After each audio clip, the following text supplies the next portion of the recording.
On the 10th of September 1985, the Rail Freight Division of BR staged a demonstration entitled Rail Freight Spectacular at Newport Station. This was a commercial event sponsored by the Brewers Whitbreads and was to show potential customers the wide variety of present rail freight operations. In order to provide a contrast, a goods train of 50 years ago was run past the assembled guests in parallel with a train of the latest stock. The goods train was provided by the Seven Valleys Great Western 2857, together with 26 wagons, augmented by 6 BR ballast wagons.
The two trains were assembled at and dispatched from Alexandra Docks Junction, west of Newport Station.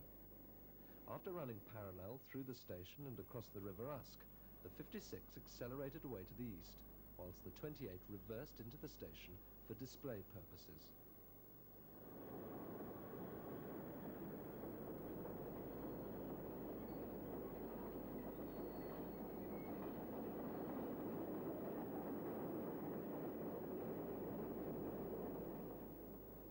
Throughout the demonstration, a backdrop was provided by the normal heavy freight traffic through Newport.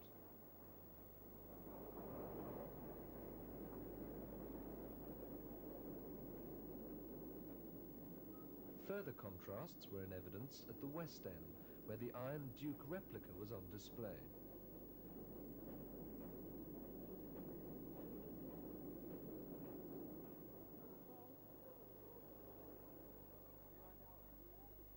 The same Class 56, together with other rail freight locomotives in the new livery, was on display at Old Oak Commons Open Day, held as part of the GW 150 celebrations. whilst Toten provided current stock at another open day held by the CEGB generating station at Castle Donington.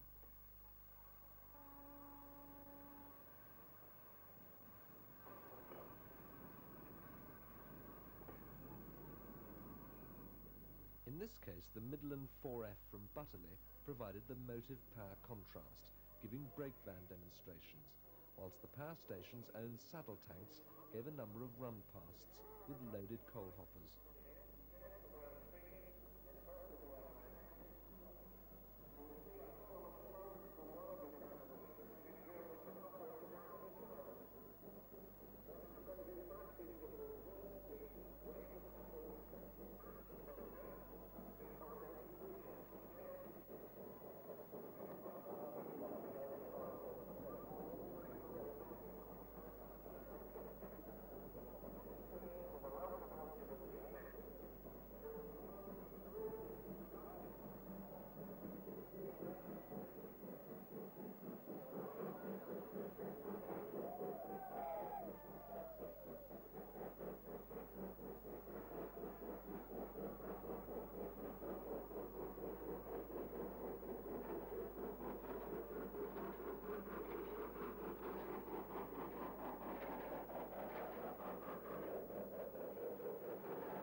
Principal rail freight customer in Cornwall is English China Clays, clay being transported in special four-wheeled wagons along the remains of the Foy branch and the main line from Lostwithiel to Parr.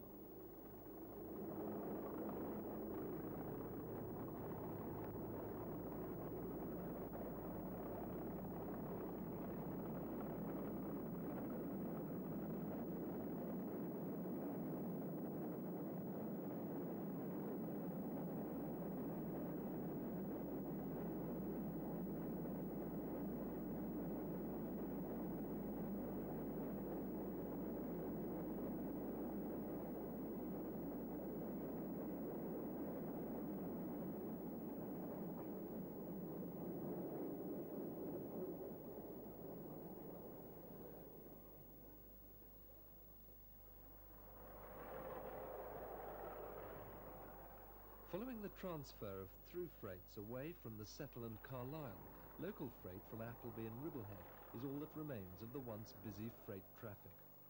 The Ribblehead stone trains cross the viaduct to Bleemore sidings to run round and reverse.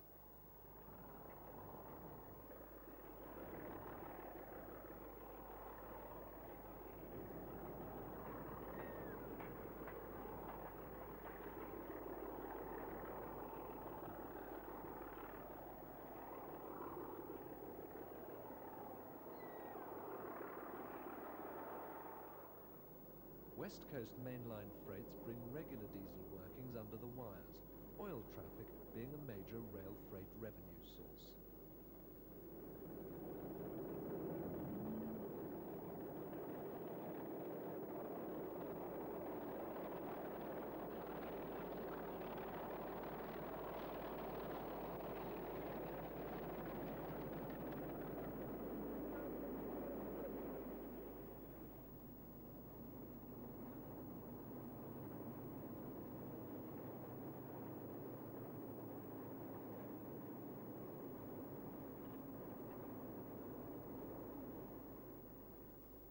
The principal rail freight depot for the Southampton area is at Eastleigh, although the marshalling yard behind the station is now closed and used for stock storage.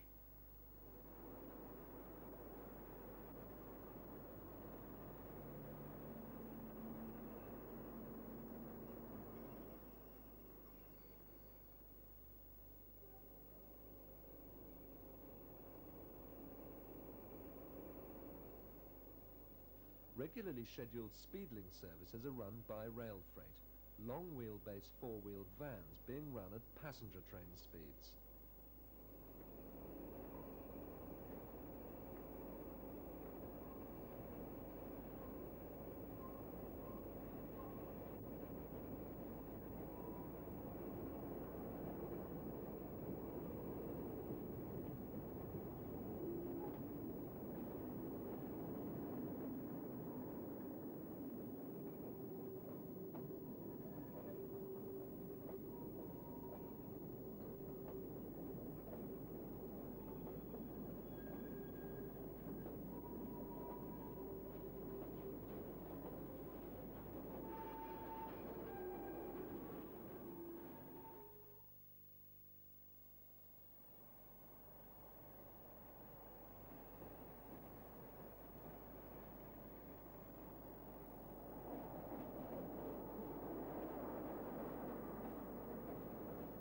Progress on the East Coast mainline electrification can be seen in the course of our cab ride. Our locomotive was ScotRail allocated 47517 Andrew Carnegie, named on the 17th of August, hauling the only daytime non-HST train on the East Coast Main Line, the 1535 King's Cross York.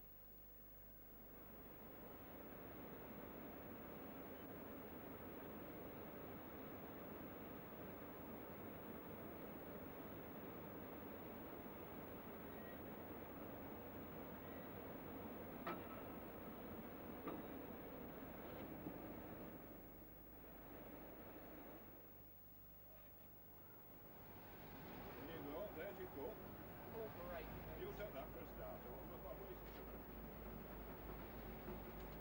What's your on? HOT. How much? Just down the street.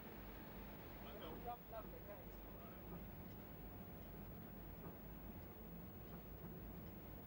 I've never known a local inspector yet without a cook.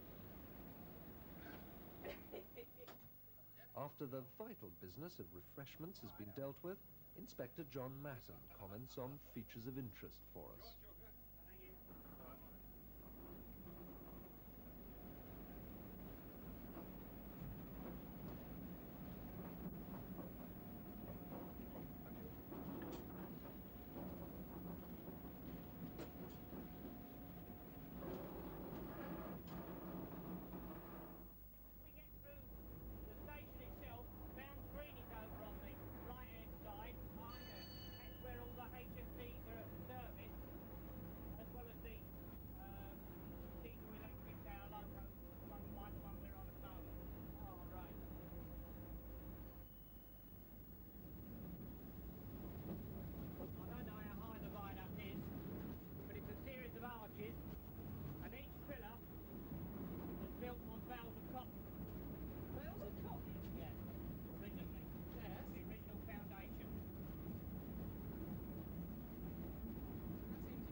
Progress on electrification can be seen alongside the main line, wires being hung without interruption to traffic. There's a pond on the right. It's where Dick Walker perfected his house before.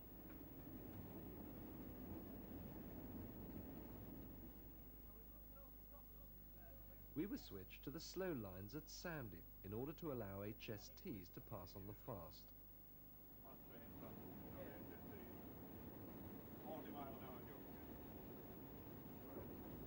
This is Sandy. We had two stations here at one time, served by us and the Midland region. Yes. One that was over on the left-hand side was the Midland region station, and they used to come from Cambridge and go through to Oxford. Oh, yeah. It used to cross our line a little bit further up. Yeah. It's a coal-fired power station. That's the 1550 out of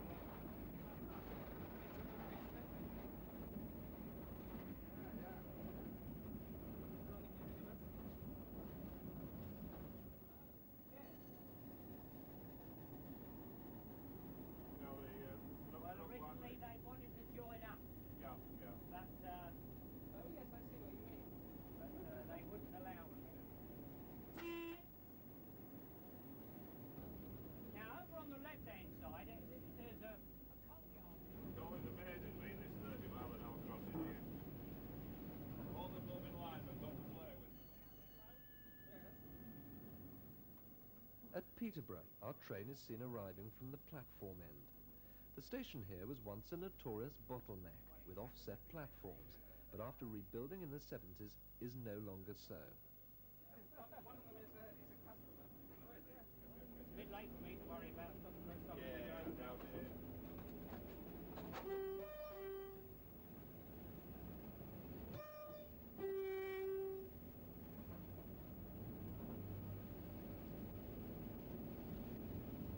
Now we go out onto the main line here. The down slow here, in actual fact, is called the down Stamford. Now, a bit further on, the line parts.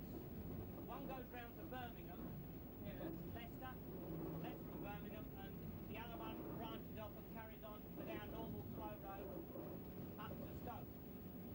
And it branches off at a place called Helpston, which is also a level crossing as well. Hillstone. Helpston. Hillstone. Helpston.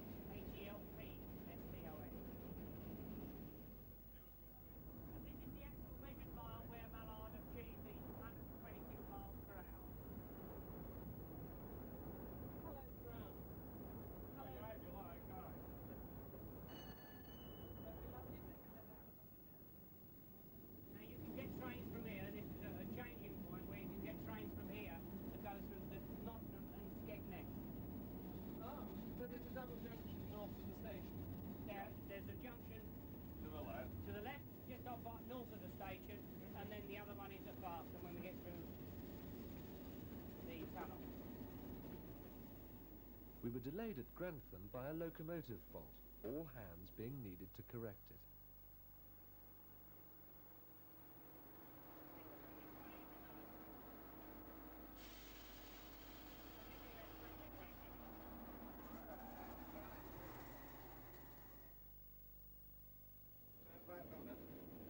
No, train park governor was all right. It's the control governor.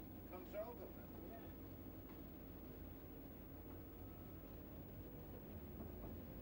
I just can't believe it a couple of times and you got power. Small touch of drama, anyway. Well, on a thing like that, you generally go on the last thing we're out and that will break it. Yeah. Oh, yeah. I went straight to the, but it was when I normally I had to push it down and not up. So Yeah, yeah, yeah. Well, you have a noise in the back. The East Coast Main Line was once noted for its flat crossings, that at Newark being the only one now remaining.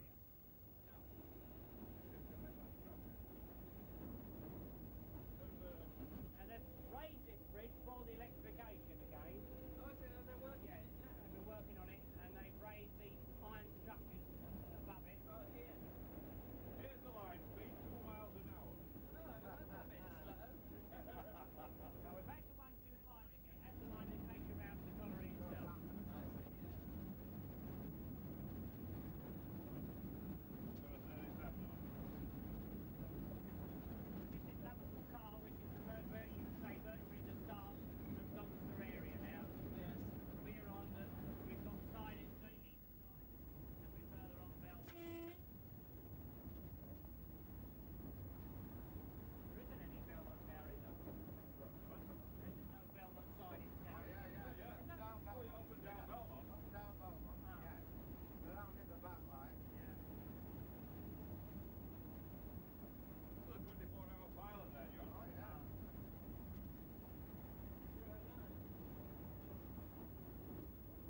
We used to go in there with the Hull train. Yes, that's right, yeah. Where is the plant? I'll show you. Through the back of the station there. That's the logo, car That's logo. decoy loco. Car Black logo. car loco. That's the top in at Belmont, you see, up there. Oh, What have you. Just as you get through the bridge itself. Oh, yeah. You see it on the left-hand side. Oh, yeah. Very good. That's the plan. That is the plant works over there on the left with the clock on and the flag. Those coaches there on your right, those were the trial coaches. Oh, wait, they don't need them, I looked at Yeah, them. it looks like it's all going in. Drive engineering. That's it. Say this is Doncaster Station. Running down number 4 platform. HST in the back. Is that one that told me? Yes, Another HST coming for Leeds. Oh, yeah.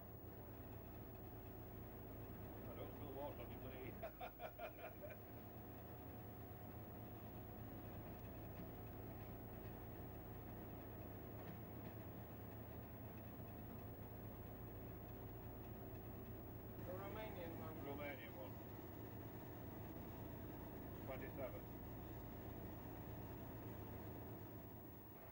While stopped at Doncaster, we were passed by two further HSTs, that to Leeds seen passing here.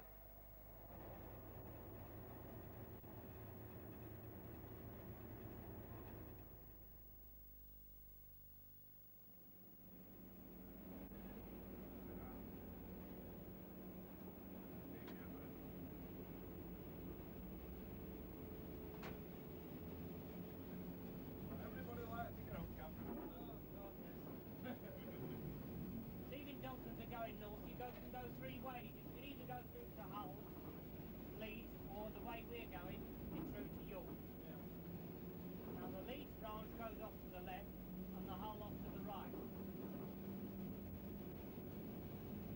What is the line speed for the Leeds terminal? 70. 70 mile an hour, The HST route's pretty rapid. Yeah, 70 mile an hour junction. and you're 25 mile an hour going across to the Hull branch. Or Cleethorpes. Or Cleethorpes, John. Or Cleethorpes. Yeah, or Cleethorpes. Only ever went there once Alright. on a big one, and that was bad jumping. How many was John? I Oh, agree. yeah. Yeah. Now you can still go to Hull via Selby. You go across Selby Bridge and then The development of the Selby coalfield led to the diversion of the main line from south of Selby to York over the first purpose-built 125 main line in Britain, funded by the Coal Board. Down at, before you got to Huntington, at Yaxley, you were up against the coloured hole, you know, what do you call it, the parts of your own. Well, that's the junction itself. You look at in front of you, there's the junction where you go off either way. 125 mile an hour junction. they used to tell us when they weren't marked, they were 20 mile an hour. There is A lot of the freight trains. quite a few trains this short. Yeah, they're up road. Not a very fast railway around there, you know. York, when it was built, when it was re-signalled, was a showpiece of the country. Yeah, it was, wasn't it? Well, these little ground signals are Yes, fantastic. it was the first actual colour light system that was designed and introduced on such a large scale. And people from all over the world came to visit York signal box. Fantastic. On your left used to be the old Queen Street logo. roundhouse logo. Yeah, Queen Street logo. That must be. Sorry, There. no, Queen Street logo is on the right, and there's a Pacific already in the sidings over there. Is it? Yes, you can't see it, it's behind them coaches. I just thought The Pacific in the York holding sidings was A4 number 9 Union of South Africa, which was booked to work south to London at the end of the week, in the event she failed and didn't leave over on the York. left is the museum itself. Yeah.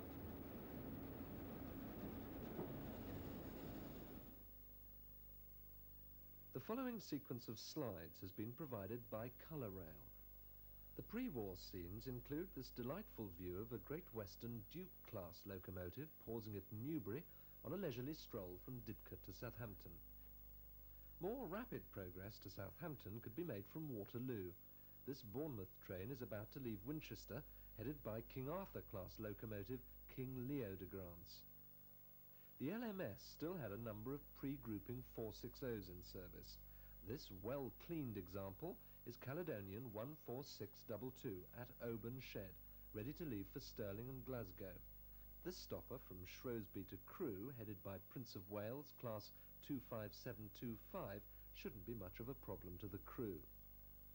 This unique view of an A4 in the original silver livery with painted name Silver Link was taken in 1937 at Grantham.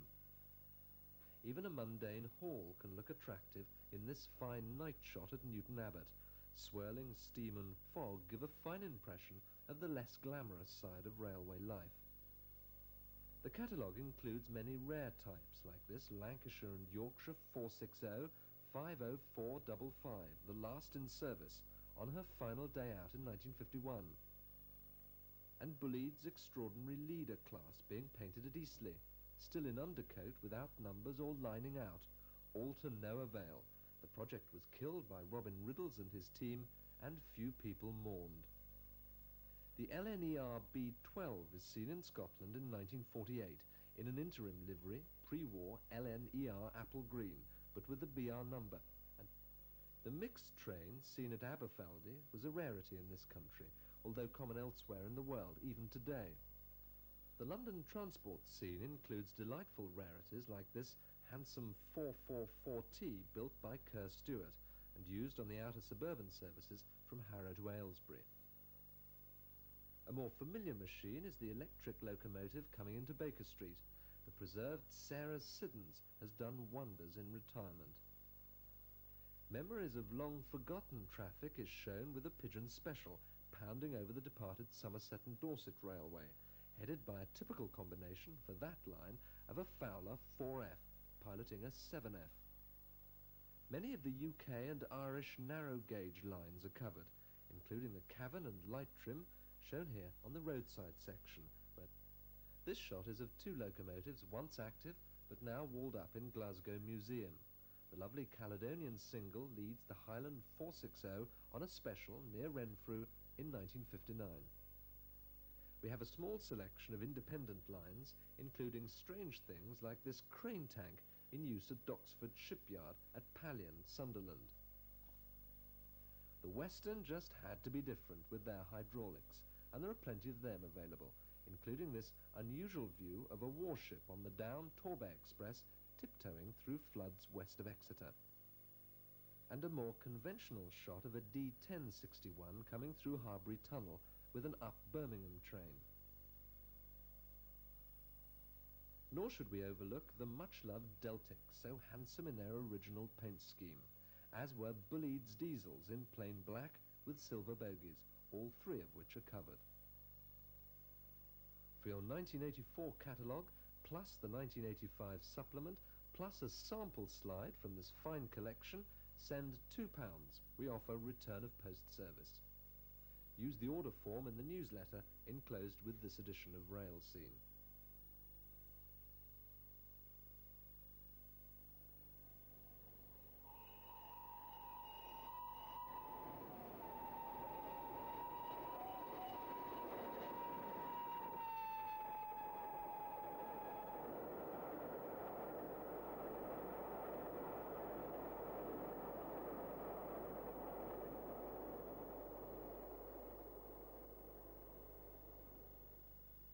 During 1985, the Dart Valley Railway acquired a new station, Totnes BR. The railway at last achieved a long-term ambition, that of running into the main station of Totnes, having previously had to make do with a temporary terminus of its own, without access to the town on the opposite side of the River Dart.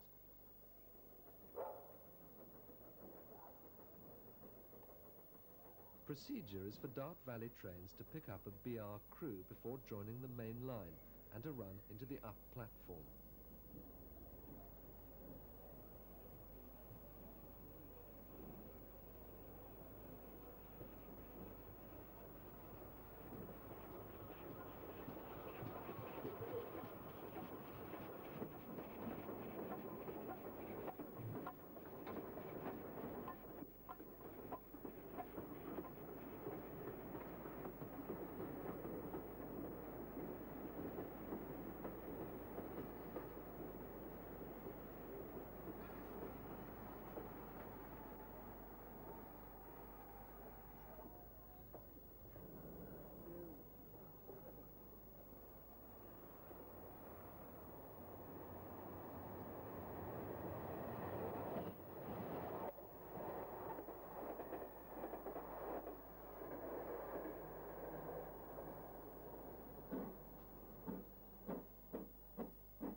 Dart Valley provided funds for the partial re-signalling of Totnes, the up-platform starter having a route indicator to give Dart Valley all mainline routes.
The original terminal at Totnes Riverside is still used for the first train on Sundays or for special workings.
The 16 and 45 tanks, together with an austerity tank, Barbara, are the only locomotives at present passed for use on BR lines.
Staverton Station is the only intermediate station on the line.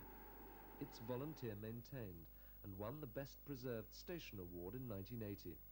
It's much in demand for television and film productions, most recently featuring in Lame Ducks.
A loop exists to the west of Staverton, currently in use for stock storage.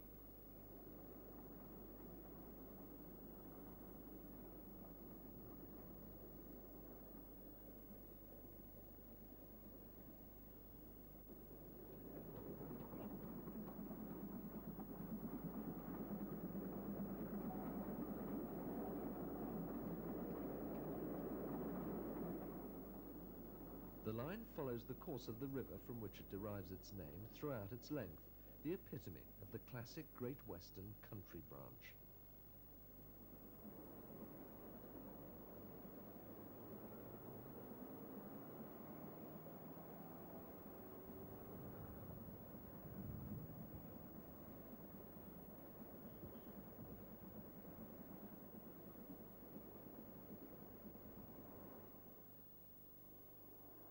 Buckfastleigh is the line's headquarters and terminus, the railway having lost a battle with Devon County Council for the right-of-way from here to Ashburton, a new road being deemed more important.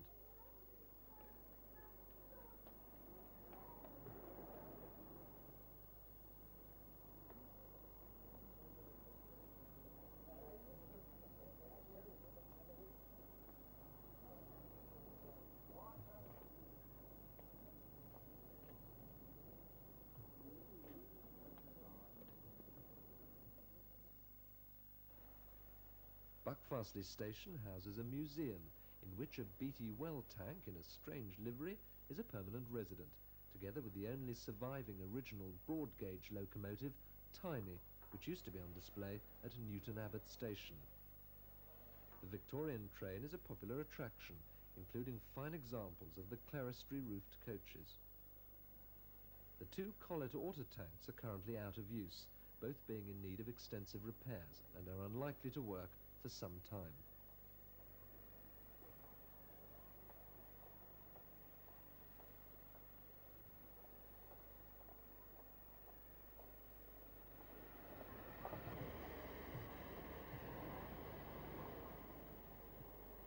Mainstay of the line is the 45 tank, this being the last actual locomotive to run in BR service on the branch.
During 1985, both Clun Castle and Colloper provided pleasure for thousands with appearances on the main line.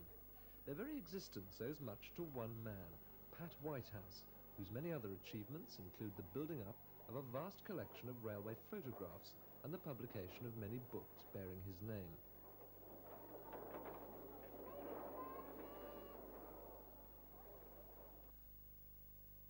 During the late 50s and early 60s, these scenes opened BBC Television's Railway Roundabout programme. Pat and his partner John Adams shot many hundreds of feet of film for both their own pleasure and their TV programme. Today, the bulk of this priceless collection is housed at the National Railway Museum, but thankfully for us, Dick Griffiths of Sterling Video has been entrusted with the task of making this material available once again on today's medium, video.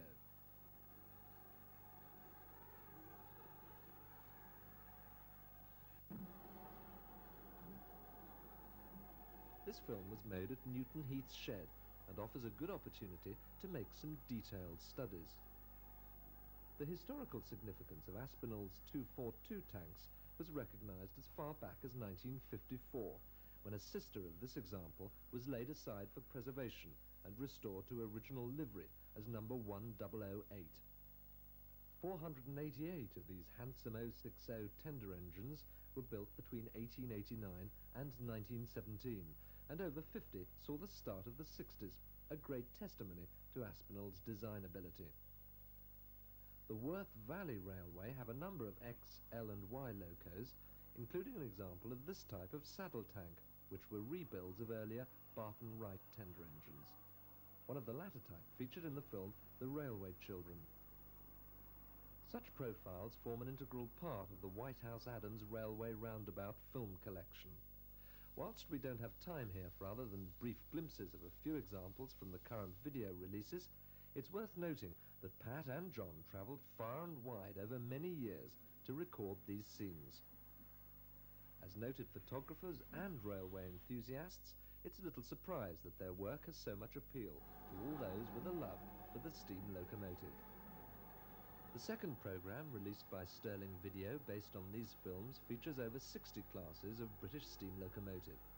However, as filmmakers, the works of Whitehouse and Adams are made to tell a story, and with railways, the natural theme is a journey.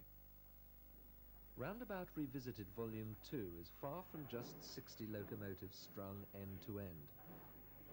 Nearly 10 minutes are devoted to this excellent film, featuring Super D number 48895 on a freight working from Craven Arms to Llandovery. In 1962, when this film was made, Super Ds were a rare sight at Craven Arms, having been largely displaced by Stanier 8Fs. The imminent disappearance of the class, combined with the scenic route from Craven Arms to Bluth Wells, was inspiration enough for Pat Whitehouse and John Adams to capture on film the sort of freight working that has disappeared from this and other British lines forever.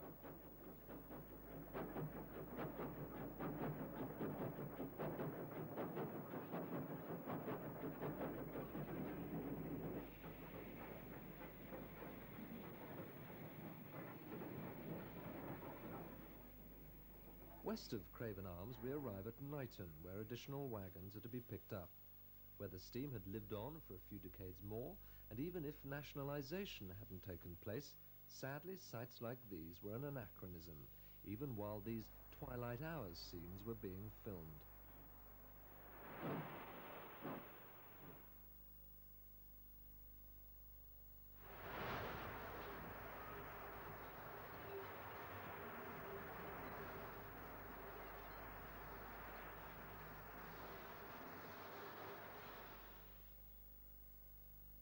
With the water capacity of the Super D's tender being 3,000 gallons, this would be little more than a topping-up exercise, such a relatively short way from Craven Arms.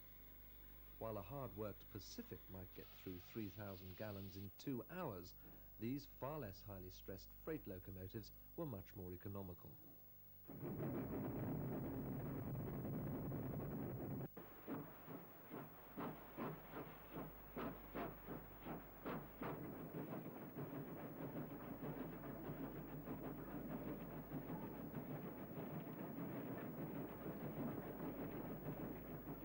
The Great Western's Cambrian line ran from Brecon through Bluth Road low level and onto Moat Lane Junction in the north.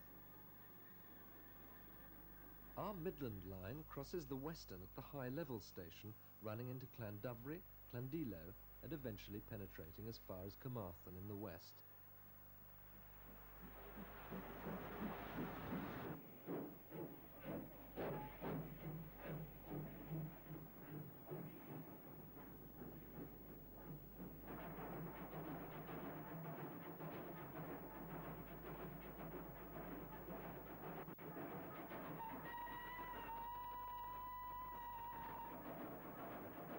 Our journey terminates at Llandufry.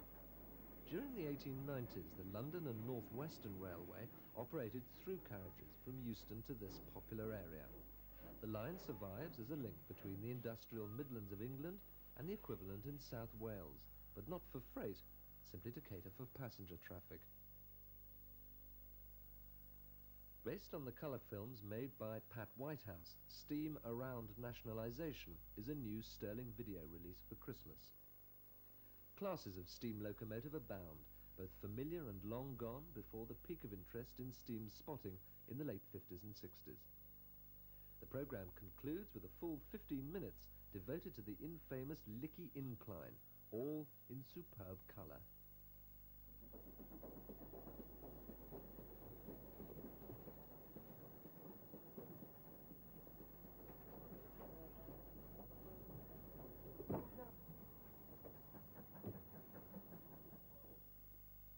Again, time doesn't permit us to study in depth all the material currently available on video, but suffice it to say, a wide variety of journeys, lines and locations come back to life thanks to the existence and current availability of this unique material.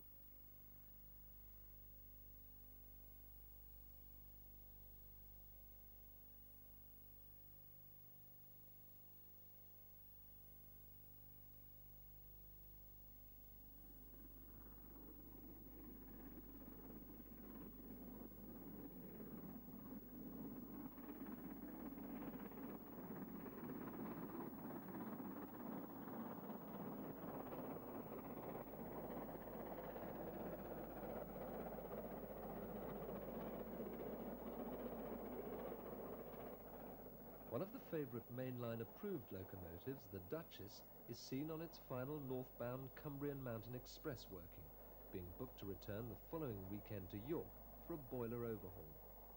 As one locomotive bows out, another takes a bow. Amidst conditions of great secrecy and after when and where and will she ever return to BR questions, City of Truro ran a mystery excursion from Gloucester to Newport and return on Sunday the 20th of October. 48 hours before she ran, only 5 people knew the details, but the grapevine work wonders and many people turned out to see her, unfortunately heading the BR executive liveried excursion set rather than the chocolate and cream set used on the Swindon Gloucesters.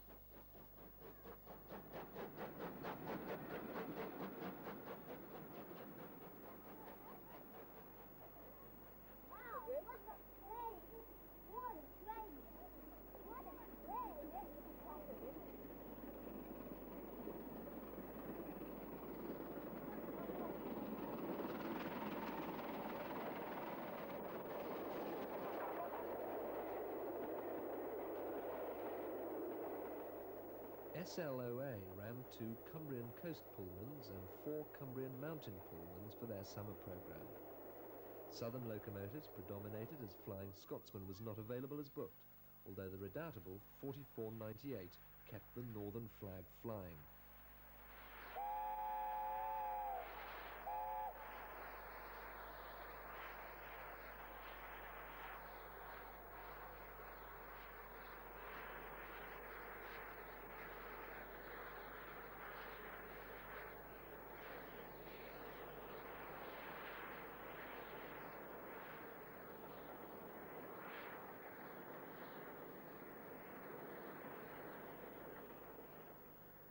Green Arrow's return was protracted, eventually materialising on the 25th of August on the Scarborough Spa Express.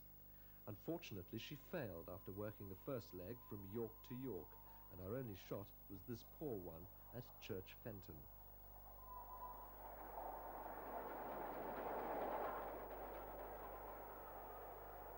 "777 Sir Lamiel took over from Green Arrow on the SSE and, with City of Wells and Evening Star, worked the whole of the summer programme.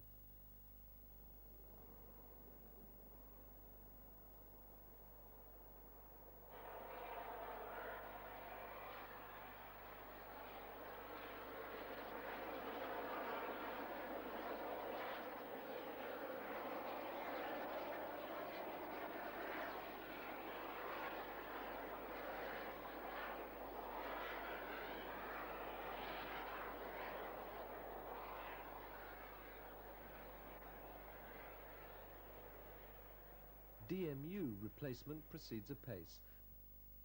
The first 142s were delivered to Manchester Newton Heath Depot in Greater Manchester PTE livery, and to Lera in a variation on the GW chocolate and cream livery for use in Devon and Cornwall. The first Class 141 rail bus has still not been placed in passenger service, and is the only member of its class not to be painted in the West Yorkshire green and cream livery. The private sector has supplied rail buses, the Class 143s, and DMUs in the form of the Class 151 prototypes from Metro Camel, which have now entered service on the Matlock branch from Derby.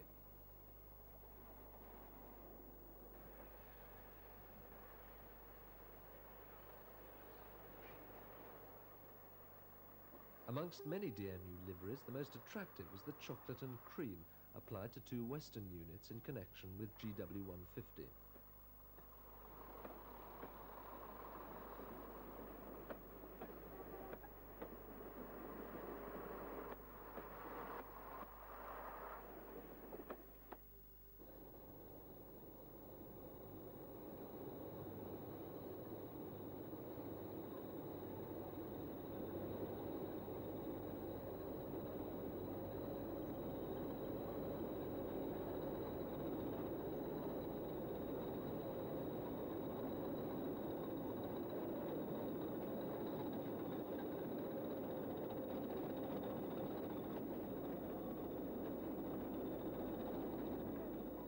Once again, Skegness summer trains brought Class 20s on passenger workings, the last but one from Derby being seen here full of the usual collection of perfectly behaved passengers, giving the rail enthusiast fraternity a wonderful reputation.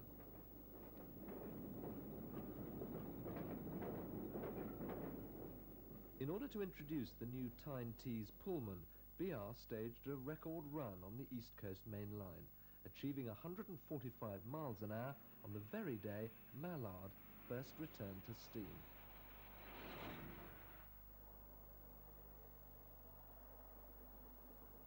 In the south, GW150 continued apace, despite the cancellation of the Swindon exhibition. Further runs in South Devon featured the two castles. Cluncastle was also the first steam locomotive to visit Cornwall's main line since the end of steam.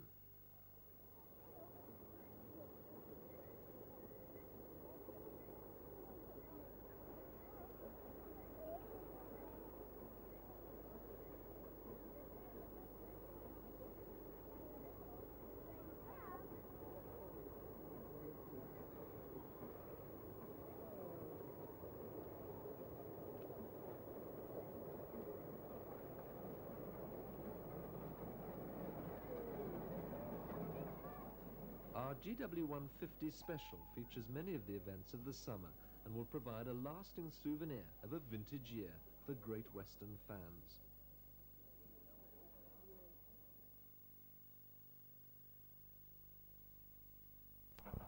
The most recent recruit to the ranks of BR-approved steam locomotives is the Midland Railway Trust's 8F, number 48151, which made its debut on the main line and were working from Derby to Buxton in October. It's seen here on the return journey, climbing up from Chinley on the Hope Valley route. Further coverage of this train is included in our news section.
In October, the rail freight sector announced a comprehensive relaunch with both press and public open days at Ripple Lane Depot in East London.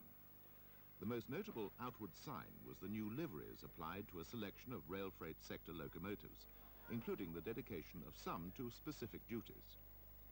The liveries cover all classes, including shunters, and the livery applied to this 08 was particularly attractive.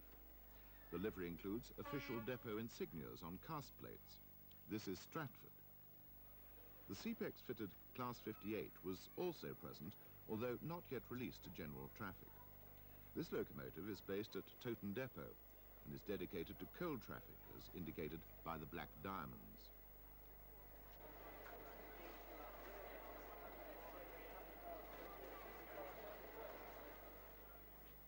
At the public open day, this 37 was named after the depot and illustrates the locomotives dedicated to oil workings, as shown by the ripple effect insignia.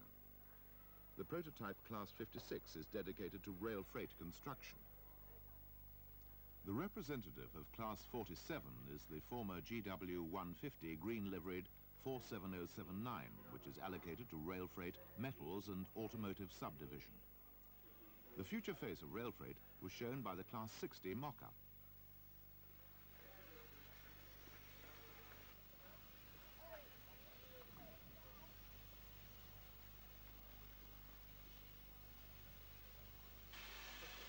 For the public open day, a number of other exhibits were lined up, including 2 steam engines from Butterley, which had run down under their own power 2 days previously. They took it in turns to operate a shuttle service for enthusiasts at the far end of the yard. Due to the shortage of operating locomotive stock, some of the newly liveried locomotives were put into traffic before the relaunch. Here we see Ripple Lane itself working out of Ripple Lane sidings some 3 weeks later.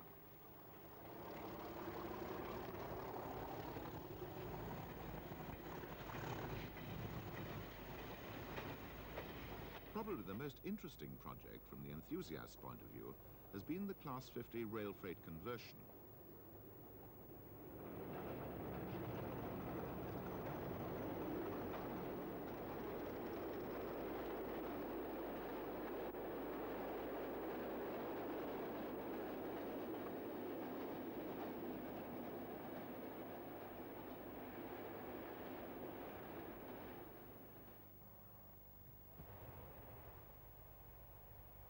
Trials have been undertaken in the West Country, notably on Meldon ballast trains.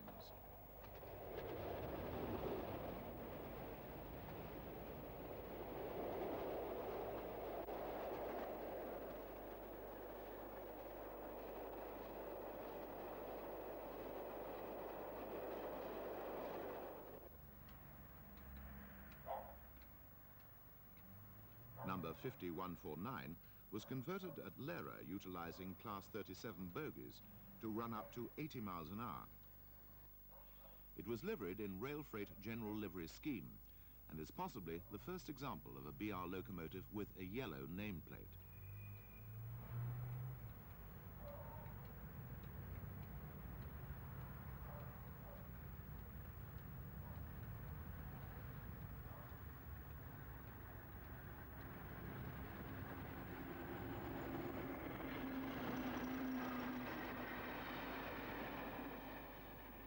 A further phase in the rail freight expansion was launched with a special train over the North London link, which has just been electrified. Class 85, number 85011, headed a special mixed train consisting of 2 Pullmans and a rake of wagons from Euston across the new link and up the East Coast main line to Peterborough.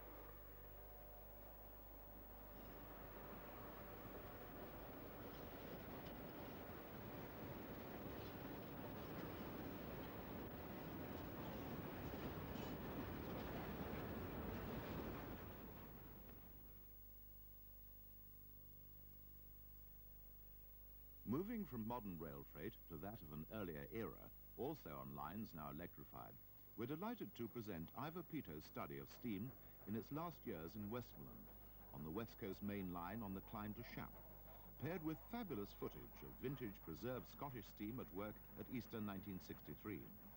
Full details of this programme are included in our catalogue, Express.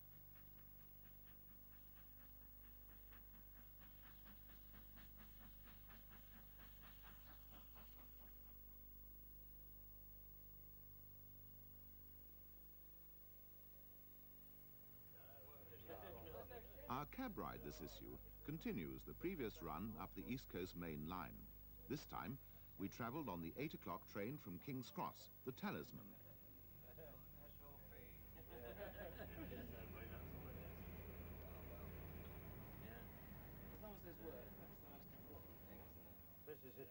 York Station will soon undergo a comprehensive change for electrification, and much of the interesting point work will be eliminated, whilst the station will be festooned with wires. Bill Hoole is very well. I wondered why he was so slim. Yeah. He made him slim. That was on Bill's writing. Oh, really? That's how small he used to write. Is it? Yeah. This is 1956, yeah. He's over there, of course. York Station itself is effectively on a loop off the direct line, as the main line straightens out after the junction with the York Works sidings. Been on a Severus round here. There's a big notice, Severus prize figure on the side there, down the side of the truck. To the left, we see the junction with the Harrogate line. Sugar beans. Yeah. Sugar, sugar beans, yeah. Just opened up again, isn't it? You know, this time of the year, isn't it? You can smell it, it's a sickle smell. The freight used to go in. First signs of electrification were seen a few miles north of York, where posts had been erected. And the chap working town came to turn that on.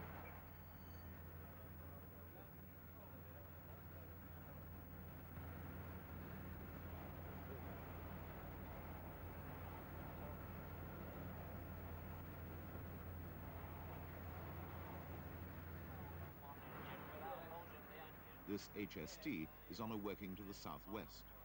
Oh, I see, yeah. The volume power up the other volume in a better position.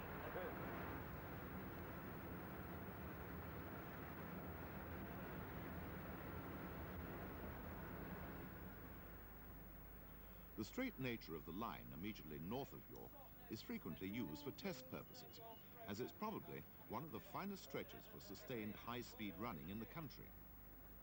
Well, we short stopped actually. I'm investigating this one for some tests up here actually. I came yesterday. I came with these gentlemen yesterday. Well, we're back there. Oh, I see you're putting it together. Yeah.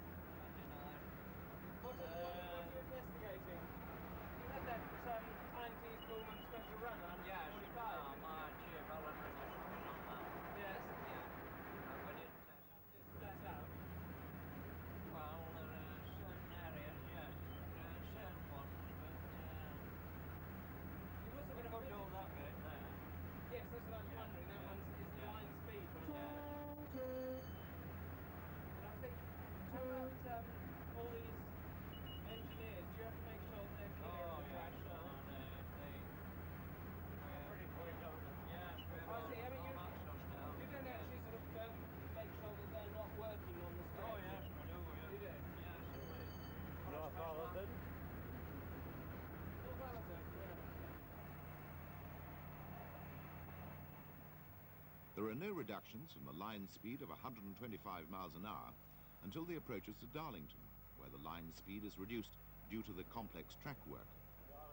Darlington Station itself is set off to the side of the main line, leaving the avoiding lines clear for through trains. There was a fast run through. Was it because that was the position coming line up? It's not. Anyone knows?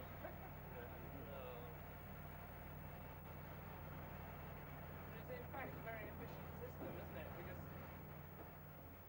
fast trains. The Darlington area is, of course, steeped in history. The original Stockton and Darlington Railway comes in from the east and continues to the west to Shildon, north of the station. A couple of years, is it? Everything presumably comes from. On the left, Bishop Auckland, Ponderosa, that's it. Just imagine that. Post Cartwright leaping across. North of Darlington, the line is basically double-tracked throughout to Edinburgh. At Ferry Hill, the alternative route via Stockton comes in from the east to our right.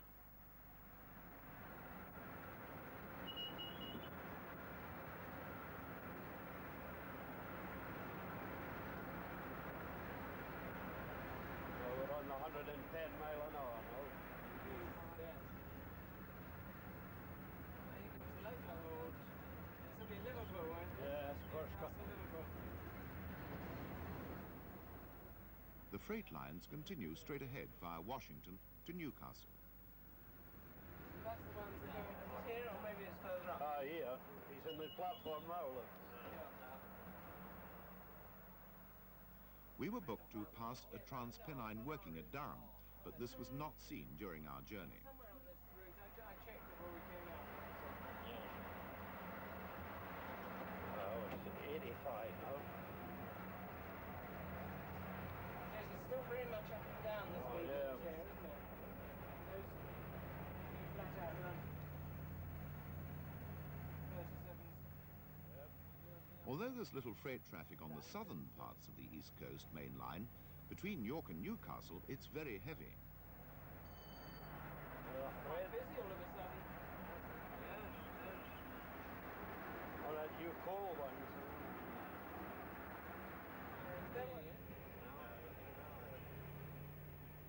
On the approach to Newcastle, we passed Tyne Yard. This was not easily seen from the cab, but has been reduced from 2 yards to 1 in recent years, and is primarily used for storage of trains rather than marshalling them. There's only the York stuff. Yeah. Well, it used to be Newcastle, London, non-stop. Used to do, didn't they? Yeah. And that's the steep days as well. Yeah.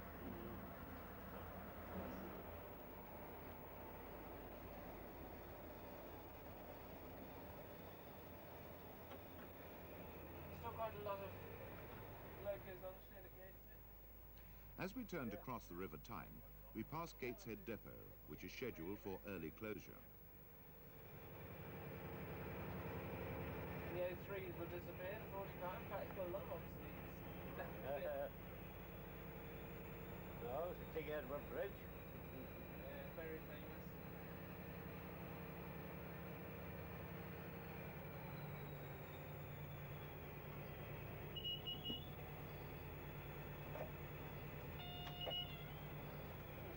Number of named 49s there. When this driver gets on, he used to earmark it driving around and saying that. Yes. I says, I shan't be able to tell what he says, never mind. This chap during war, and he really got the language on. Newcastle was our first stop, where we changed crews.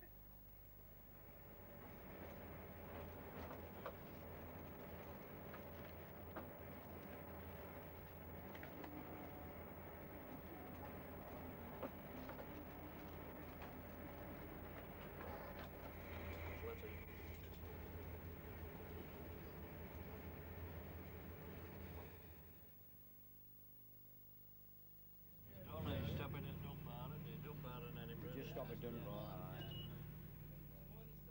As we depart northwards past the Castle Keep, we pass over the remains of the famous diamond crossings north of the station. These will shortly be eliminated, as the station track work is completely revised for electrification.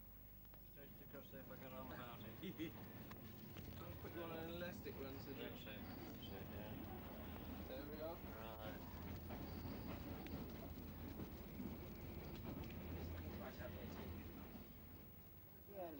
At Manners, an underlying bridge is being completely renewed.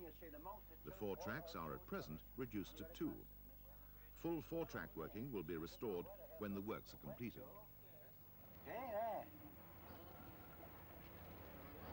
Something for the railway, they couldn't get very far to there.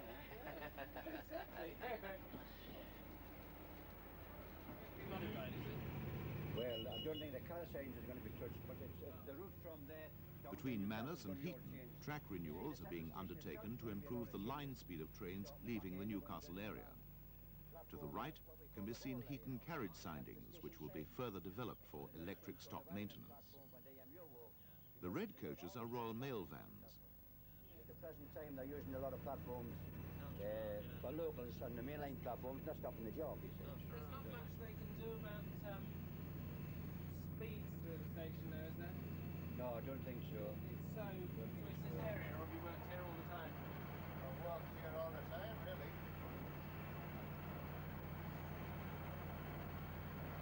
When doing these cab rides, I meet various drivers from various areas, and sometimes some of them mean...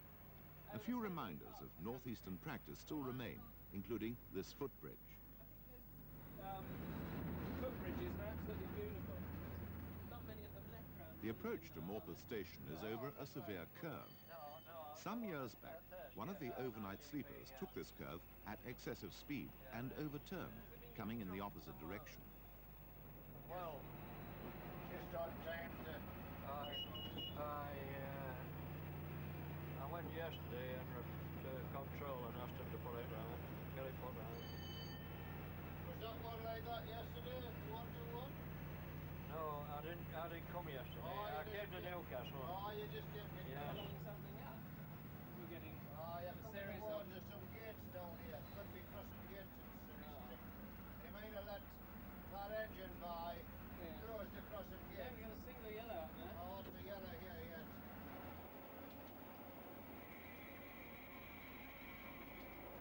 Stop it.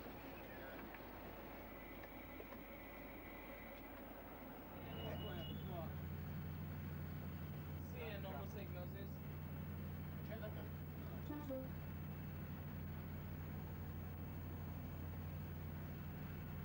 Yes, when you walk this slow, you always start getting a hold here to stop at Almo. Oh, In the yeah. dark or fog, you know, Yes. start getting a good hold here at Wooden Gates with a stopping sign to stop at Almo.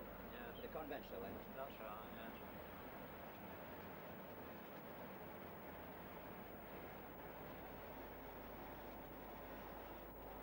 Is that a beautiful scene over there? That's Isn't it Almo. That's nice, beautiful? huh? Absolutely. Real nice.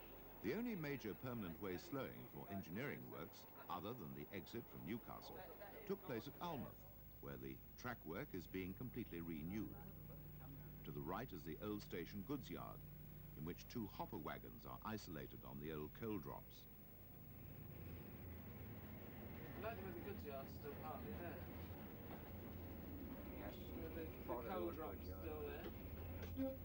Now they've got to get the coal up to the goods. Shell bottle coal has been done for years. That's the coal company. It must just be Oh yes. the cabin there. It's got the name on. Yes, that's it. Wonderful coal, shell bottle coal. Is it? When you fired with shell bottle coal, there was nothing in the firebox when you started. Put that one away then, didn't they?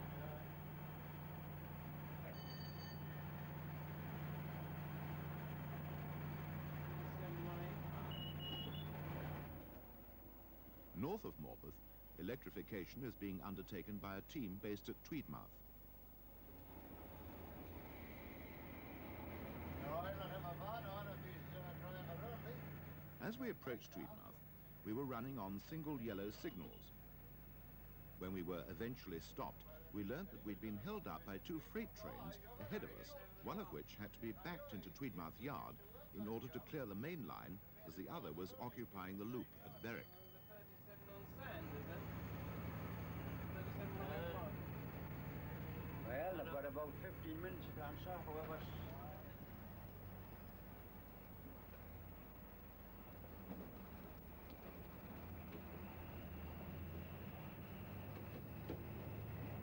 Yes, very calm today.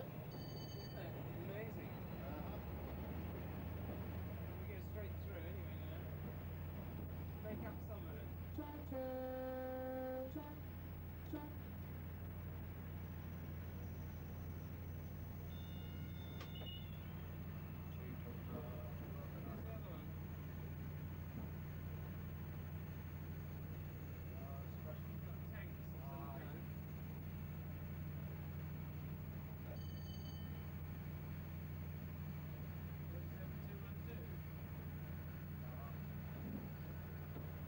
Got tanks of some kind.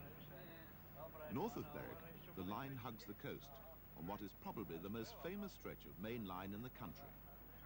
The North Sea looks invitingly blue, but it's always cold. Probably one of the best known stretches of the Welcome to Scotland sign. Yes. Welcome to Scotland.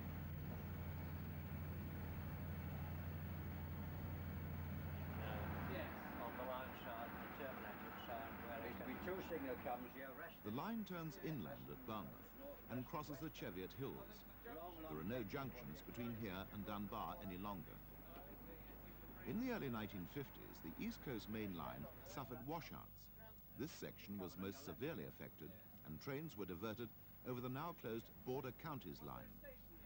Yes. Grant House loops are at the top of the bank. Just beyond here, the line formerly ran through Penmanshield Tunnel, which collapsed, killing some workmen in the late 1970s.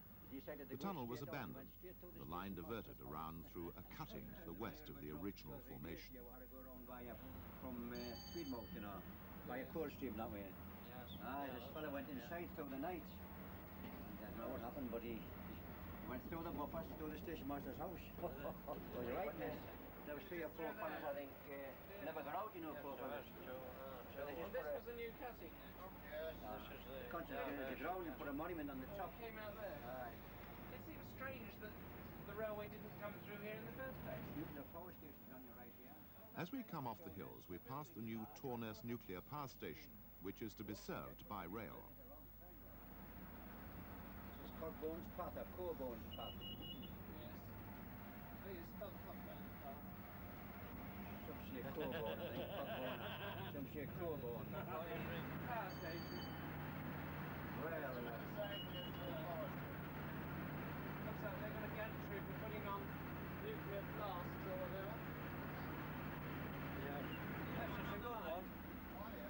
There's one other way, another direction here. Yes. Yes, there's only one between Berwick and Edinburgh. There's quite a lot of cement wagons here, aren't there? Oh yes, there's a lot of business out of this place. Yes.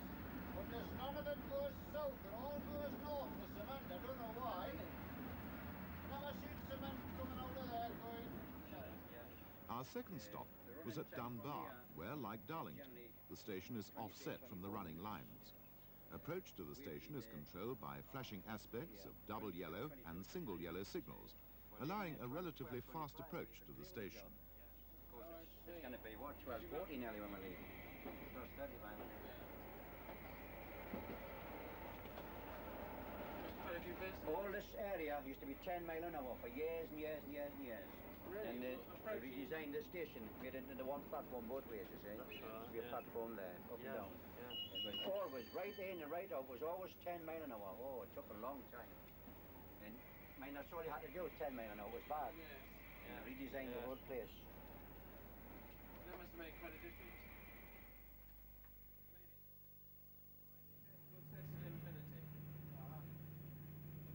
The line curves sharply westward, departing from Dunbar.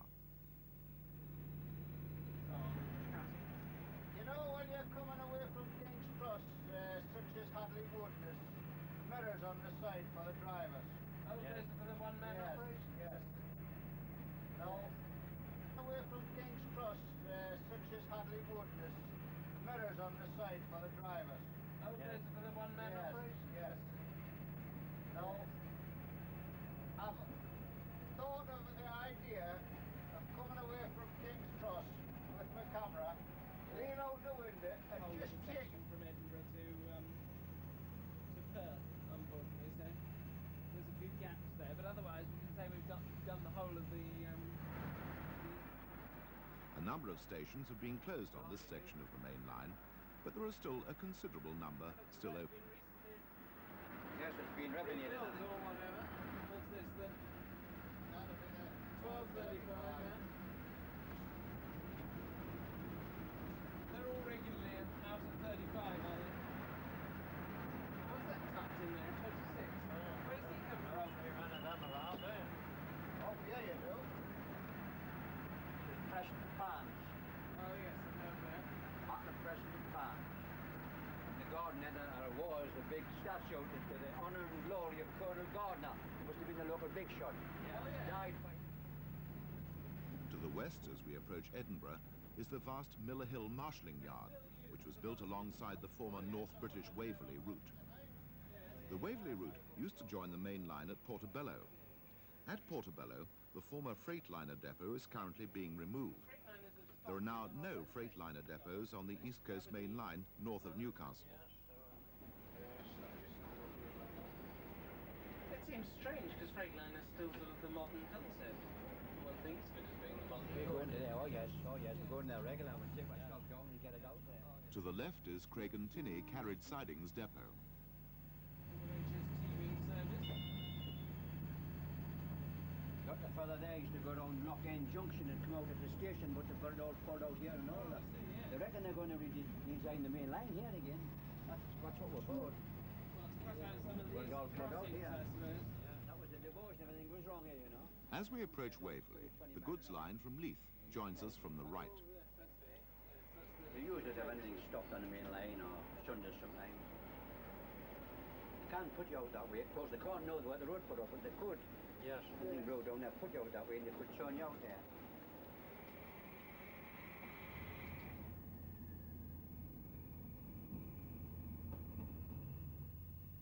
Our train was booked to terminate at Edinburgh Waverley, and therefore we ran into platform 7, which is a bay platform.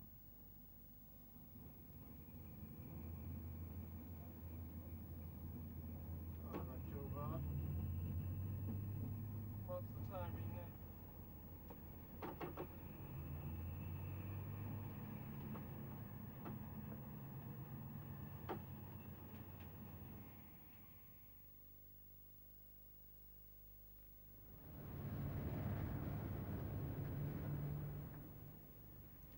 "1987 has seen substantial changes in the railways of the West Country.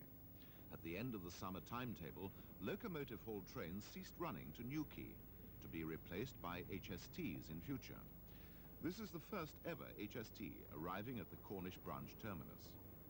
Newquay still boasts signalling equipment, but the replacement of loco-hauled trains by multiple units of all kinds spells the end of yet another outpost of vintage Great Western features.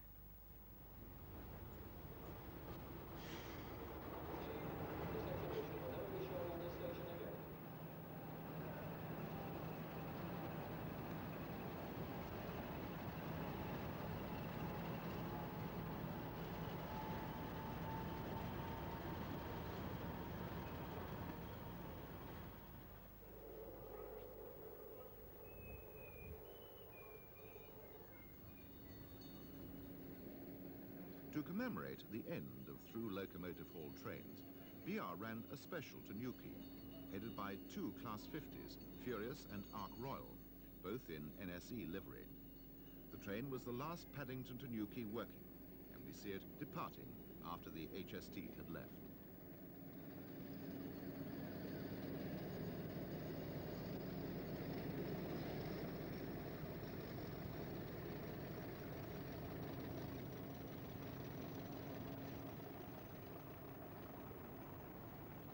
Further east in the West Country, the West of England re-signalling scheme reached the Newton Abbot area. The famous junction at Aller, where the Torbay branch runs straight ahead, whilst the South Devon main line curves sharply to the west, has been completely removed. The physical connection is now at Newton Abbot Station, with two pairs of independent running lines through the former junction. In December 1986, we were privileged to visit Aller Junction Box, which was maintained in immaculate condition to the end.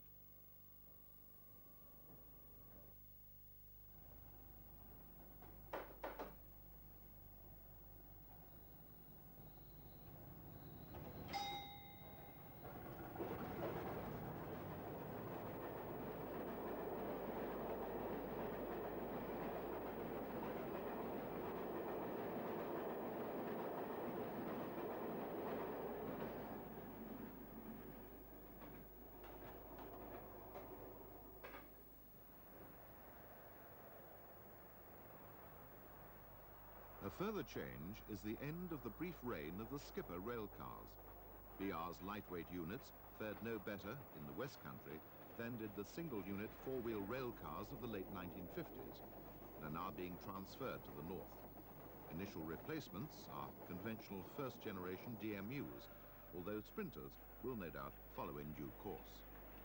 Newton Abbot Station is transformed. The two large boxes are gone, although the north box remains derelict. Again in 1986, we were fortunate to visit the West Box, now completely gone. We recorded the signalling and associated equipment, now a vanished memory of the old GWR.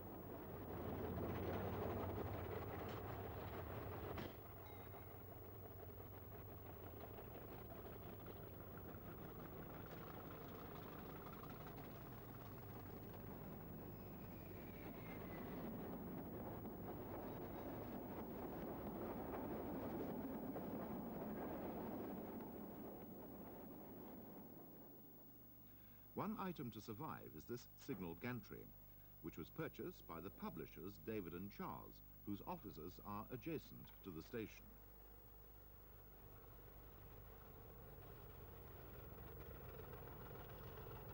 Torbay trains now use the easternmost platform, which is now bi-directional. Plymouth Line trains use the two centre roads, and the former up loop and up avoiding lines have been removed.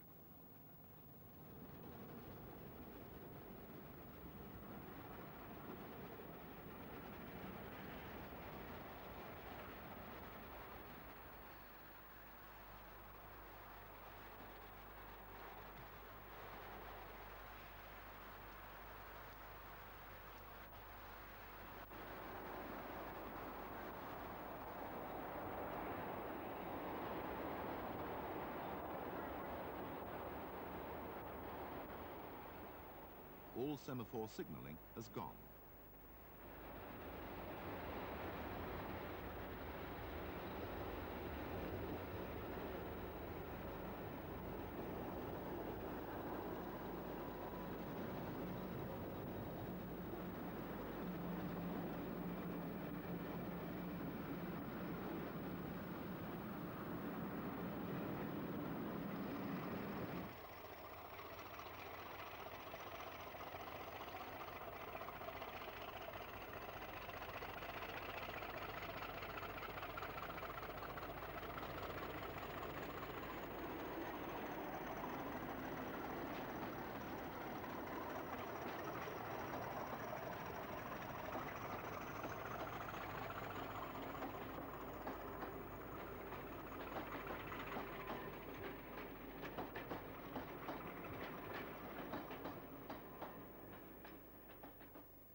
At the beginning of October, the Army held an open day at their depot at Long Marston.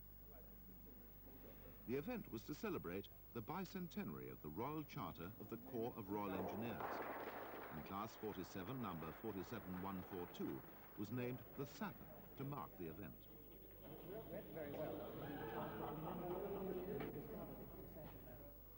A series of demonstration runs were made around the continuous loop of track at the depot. The Army's own locomotives operated passenger and goods trains. In true military style, a minute-by-minute timetable was drawn up to cover every variation and eventuality.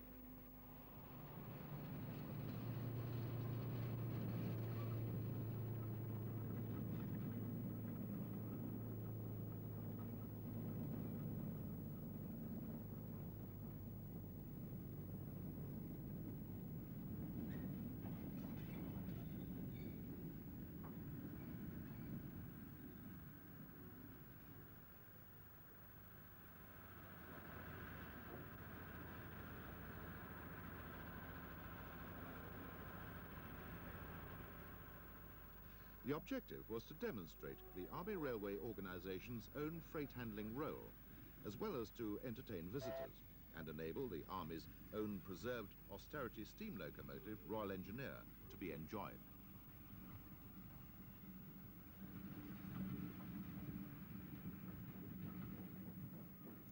In addition to the Army's own locomotives, the 8F Society's Stanier 280 was invited. The locomotive has strong Army affiliations, as it worked at Longmoor in Hampshire on the Longmoor Military Railway when built as a war engine. These ties have been strengthened by the addition of plaques dedicating the engine to the memory of the fallen. It's probably the last war memorial engine. Connecting trains were run from Honeybourne Junction on the Cotswold line to Long Marston. This line is the last remaining part, with the exception of the Gloucester-Warwickshire Railway, of the former Great Western route from Cheltenham to Stratford-on-Avon.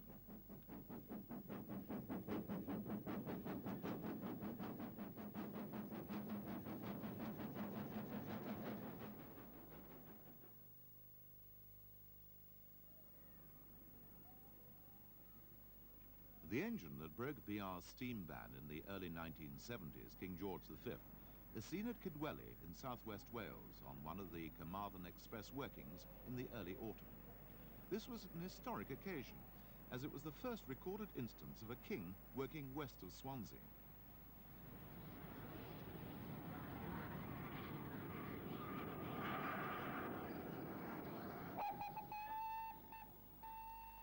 Number 6000's West Wales workings were all the more remarkable, as she was due to work her last mainline run later the same month. Here we see her leaving her home station on what was to be her swan song, the Royal Sunset.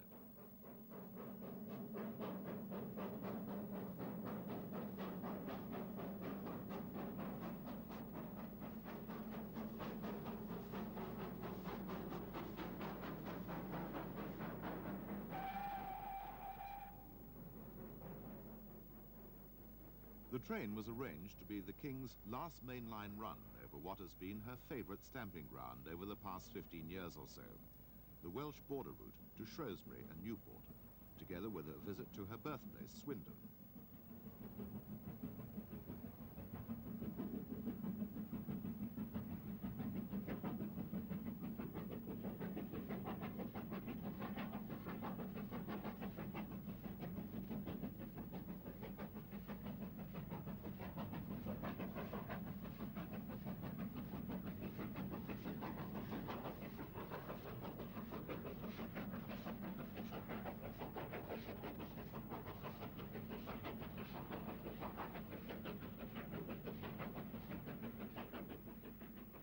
KG5 has suffered a number of mishaps during 1987, the most serious of which was a derailment at Gloucester, in which the tender was uncoupled from the engine and both were damaged.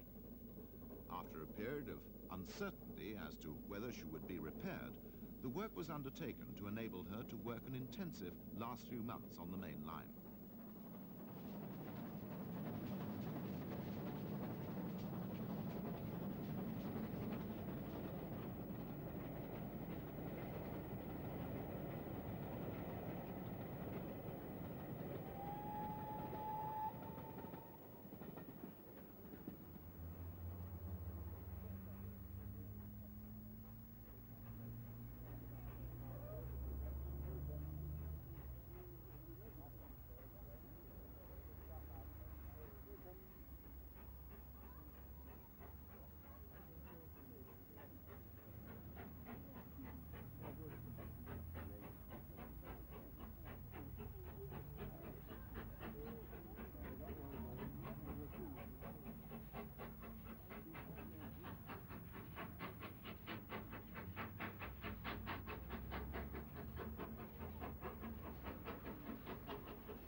It had been expected that this would be the last run, as Bulmer's lease on the engine runs out on December the 31st, 1987. It was, of course, inconceivable that such an historic locomotive should be absent from the main line forever, and it's now anticipated that the NRM will lease it to the 6000 Locomotive Association, who will arrange its overhaul and restoration to full mainline condition.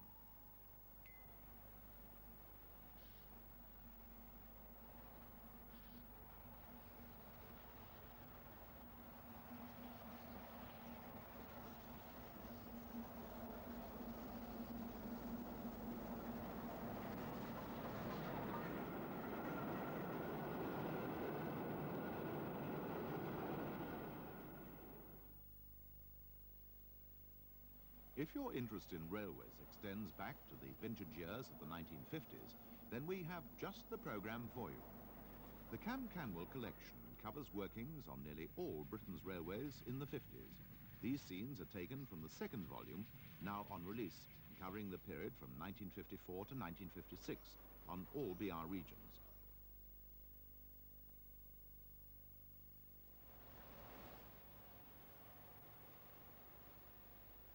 The modern traction equivalent of the famous Barry scrapyards is at Leicester, where Vic Berry is piling up diesels for scrap purposes.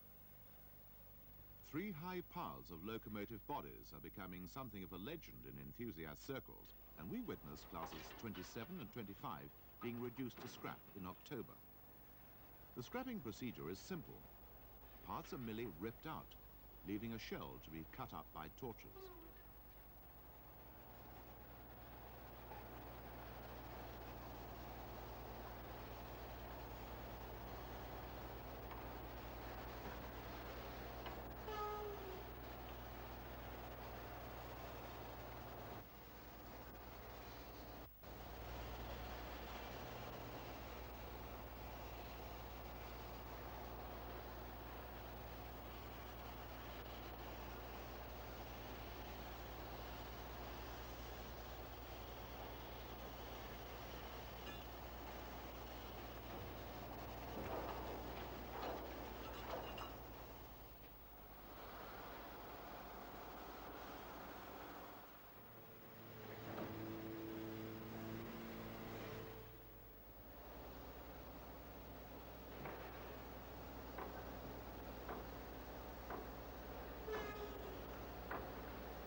Locomotives are removed from their bogies on arrival.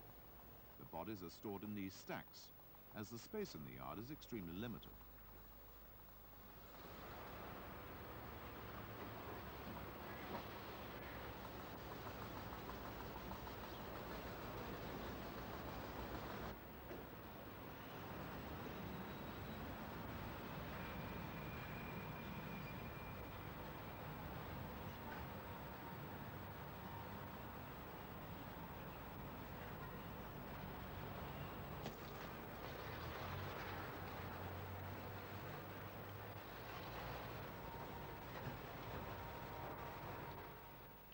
Among the debris, there are still some messages of hope.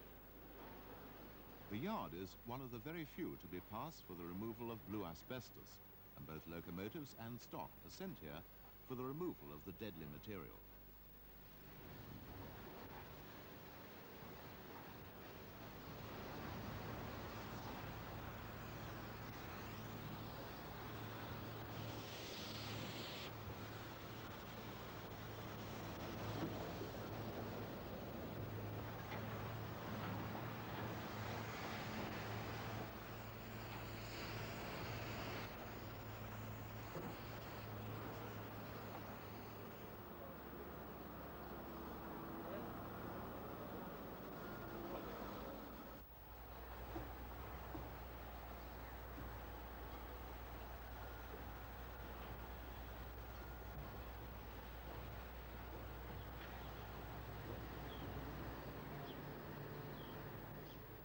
We're indebted to Vic Berry for giving us permission to film in the yard.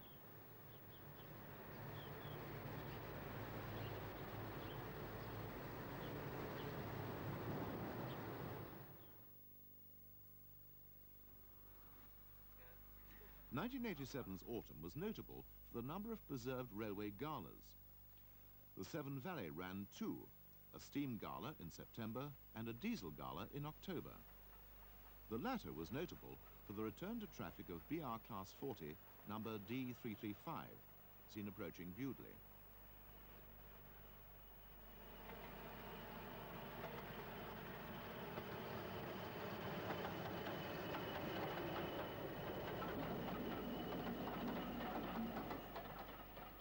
The Class 27 also worked on the line, running a local service between Bewdley and Highley.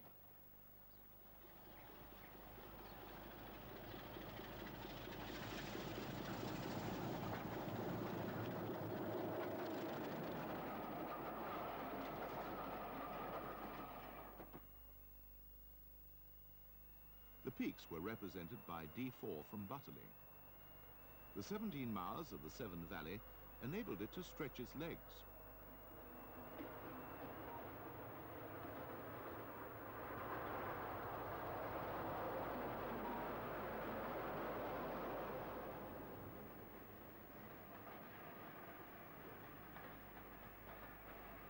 A particularly welcome return was D9000, which had come down from storage at Haymarket for display at a number of open days and workings in the valley.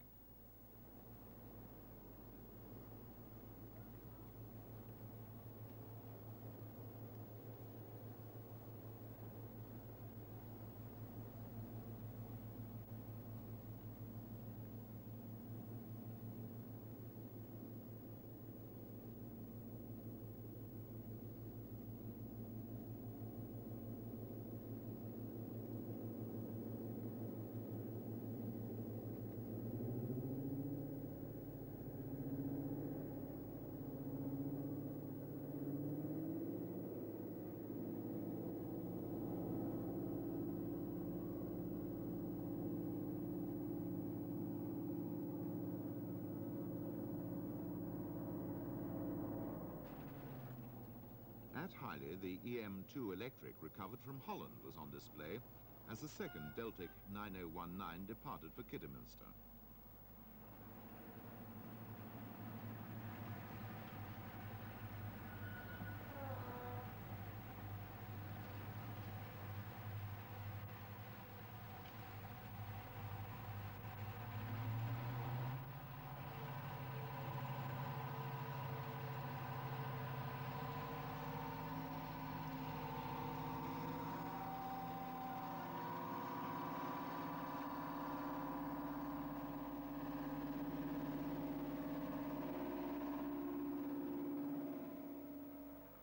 These weekends were officially known as the Western Weekend, and the two Severn Valley-based Western diesels were in action along with the visitors.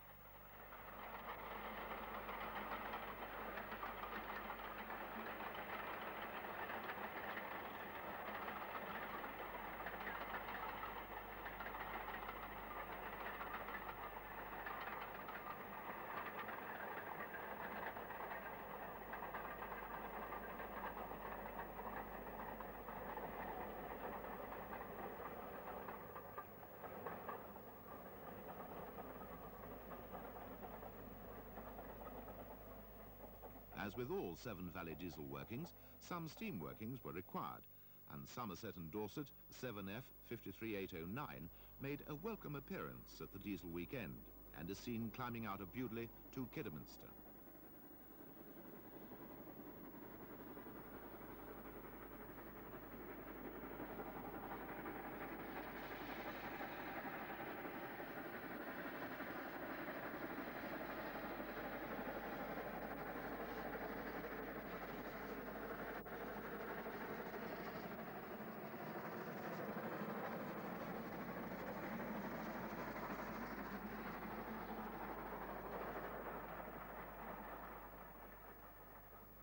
The Autumn Steam Gala took place at the end of September, and we see the recently restored Small Prairie leaving Bewdley on a Bridge North train.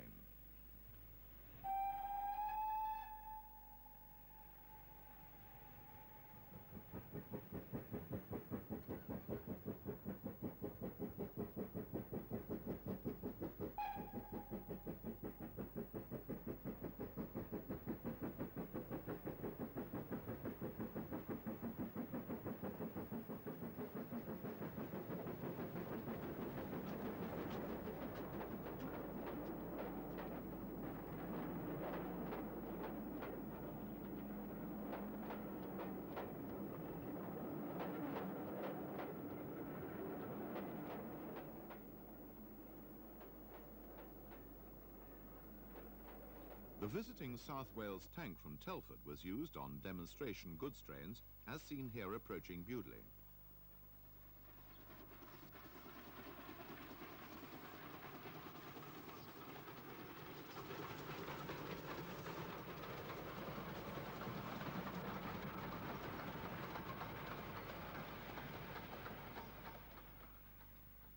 The biggest surprise at the Autumn Gala was the unannounced introduction into traffic of Southern Region rebuilt Bullied Pacific 34027 Tor Valley, which appeared on an evening working from Bridge North on the Saturday, although not yet repainted.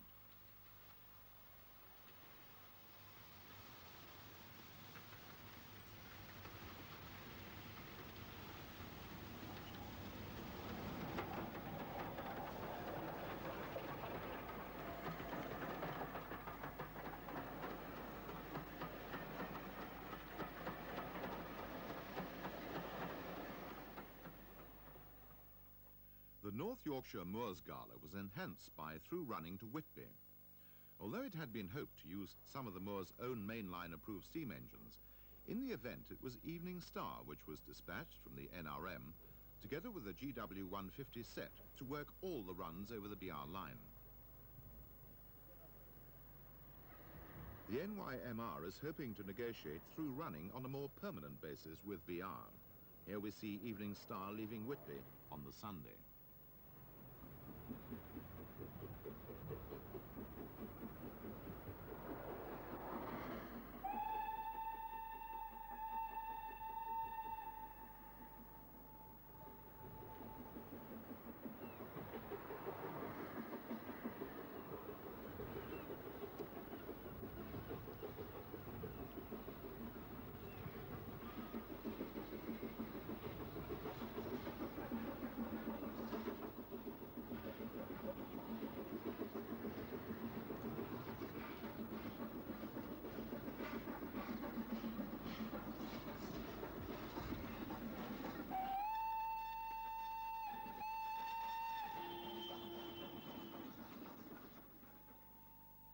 As she leaves the town, she passes under the viaduct, which used to carry the line from Whitby to Scarborough along the coast.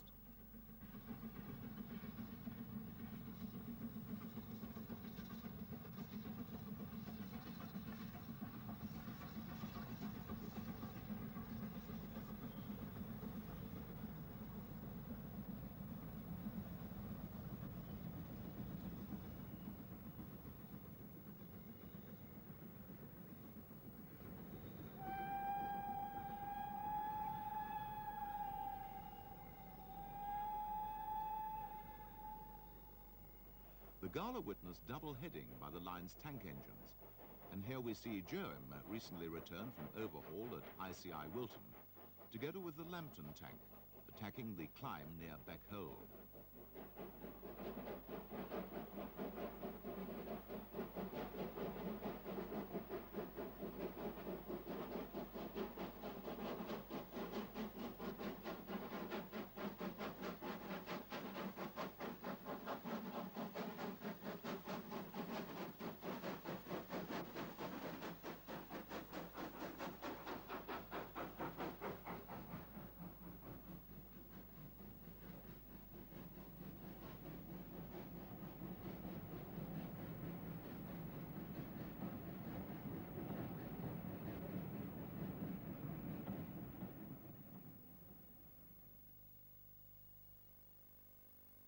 At the summit near Fylingdales, we see a southbound train headed by George Stephenson, which has been based on the North Yorkshire Moors Railway throughout the 1987 season.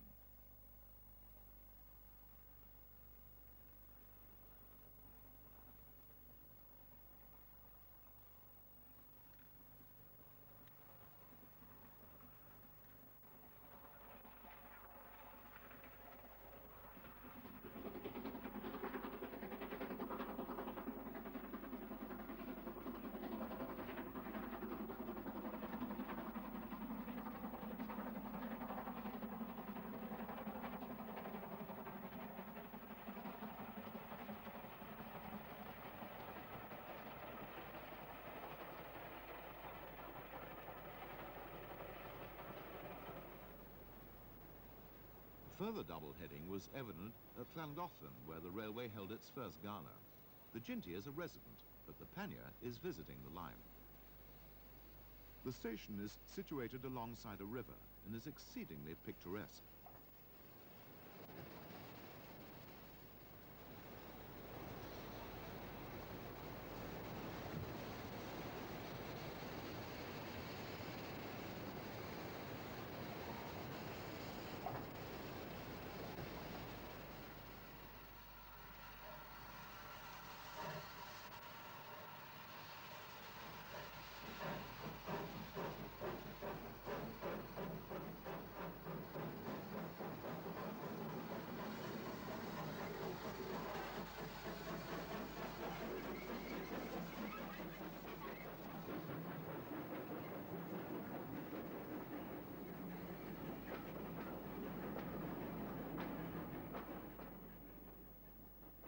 The Llangollen Gala was notable for the first steaming of the railway's flagship locomotive, Foxcote Manor, which is expected to be in use on Santa specials.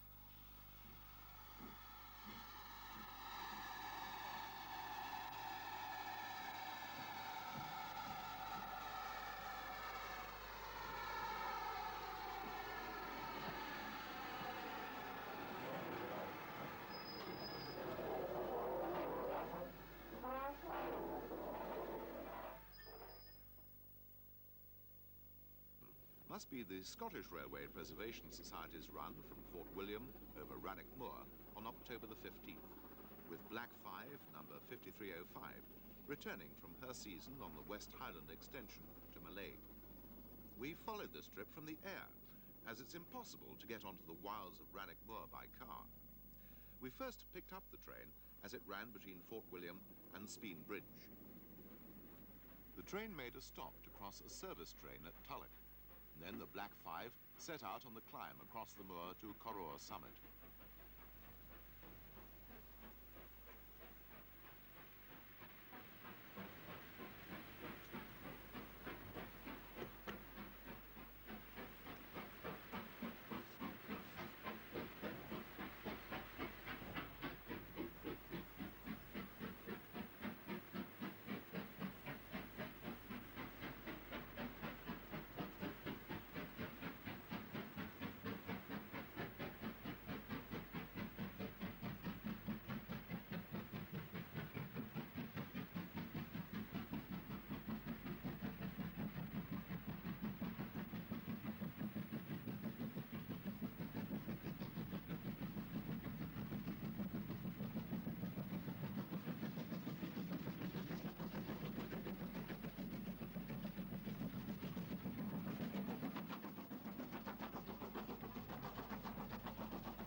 The scenic splendours of the line are well known to enthusiasts, and the train was absolutely packed as it ran along Loch Treeg.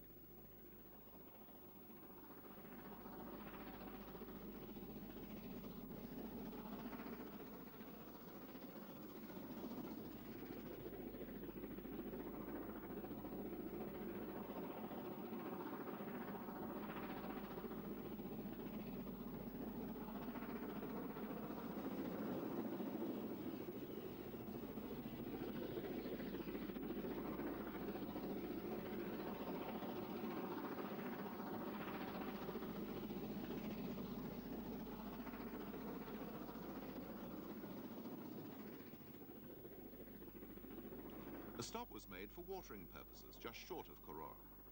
The train stopped on a bridge over a stream, and a portable pump was used, quite successfully.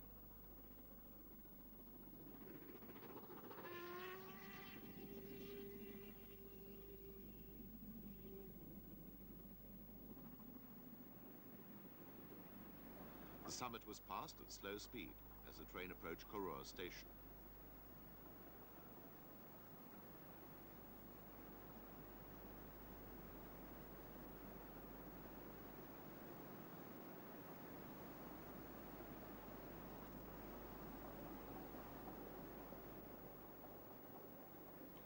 In the middle of the Wilds, we see the train coming round an S bend, the Black 5 having no problems with its 6-coach load.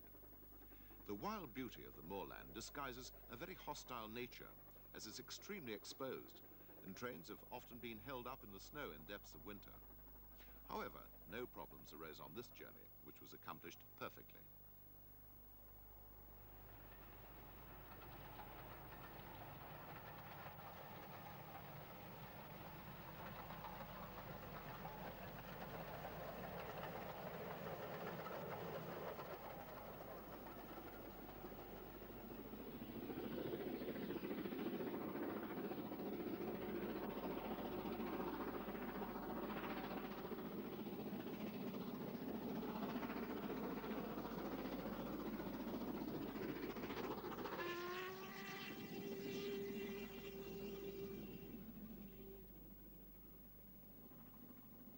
The most famous stretch of the line is the Horseshoe Curve, where the route follows the hills in order to gain height between Bridge of Orchy and Rannoch stations. As the Black 5 was travelling southbound, she was running downgrade round the Horseshoe Curve.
At the end of the valley, the line crosses the river on a series of viaducts which suit their environment to perfection.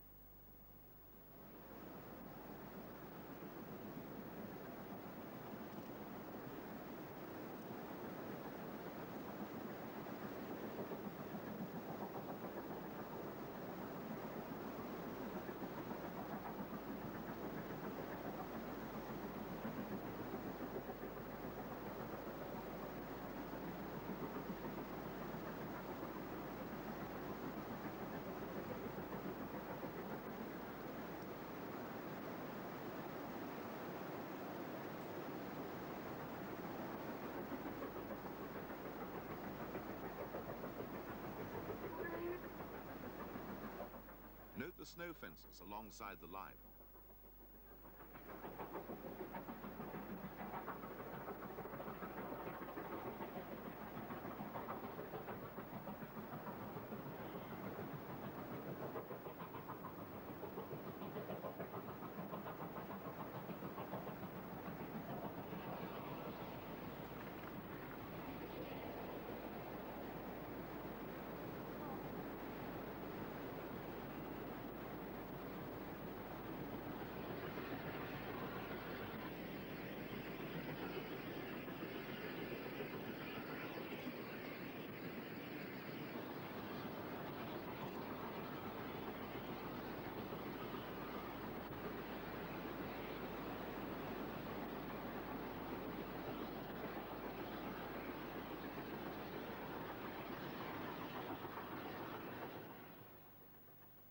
Returning to the road, we filmed the train heading south out of Crianlarich after a further water stop.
Gairloch Head, the locomotive had to take a diesel pilot to run under the wires to Glasgow.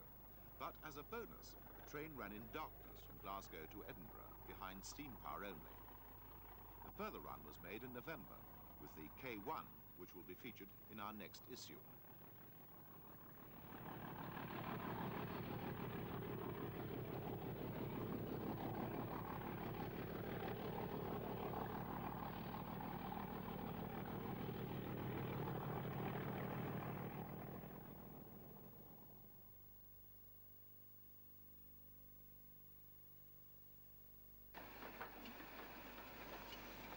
For our archive section, we're taking the opportunity to celebrate a rather special anniversary. It's now a full 5 years since the release of the very first archive railway program, Dick Griffiths' Video Steam Memories. Since 1982, a lot has happened in our industry, not least the advent of Railscene in 1984. While we've concentrated on raising video production techniques to the highest possible levels, Sterling Video have, in spite of their name, concentrated on film technology. These views of ROD 280 number 63732 were shot on standard 8mm film, a medium that has in the last few years developed a rather dubious reputation as a basis for video production purposes. The new transfer technique, seen here, does at long last provide a quality level in keeping with the standards we expect nowadays. Richard Greenwood is one enthusiast who's had the foresight during the 1960s to make a record on film of everyday scenes like these. While the rod had no doubt been termed many times here, on this day, the 28th of June 1965, the shed master at Llanworth Junction, MPD, had the exercise specially carried out for the benefit of Richard's camera. As time progresses, this new super high-grade 8mm transfer will liberate many hours of material like this, the everyday as it was in the 1960s.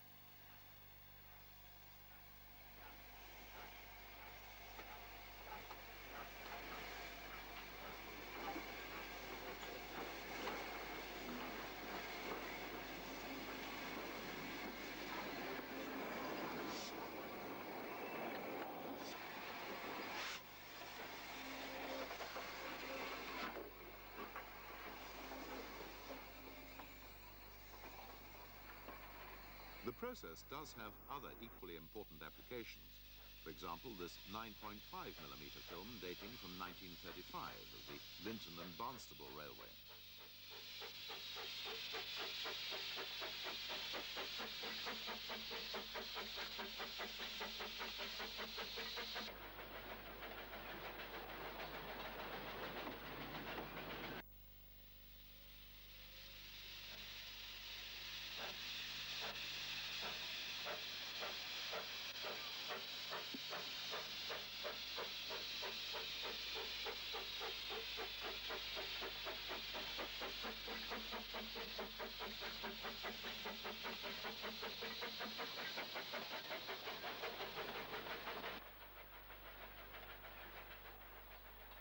As Yo sets out for Linton, we transfer our attentions to a narrow gauge railway that did survive, and a man who's done as much as anyone to preserve the railways of yesteryear on film.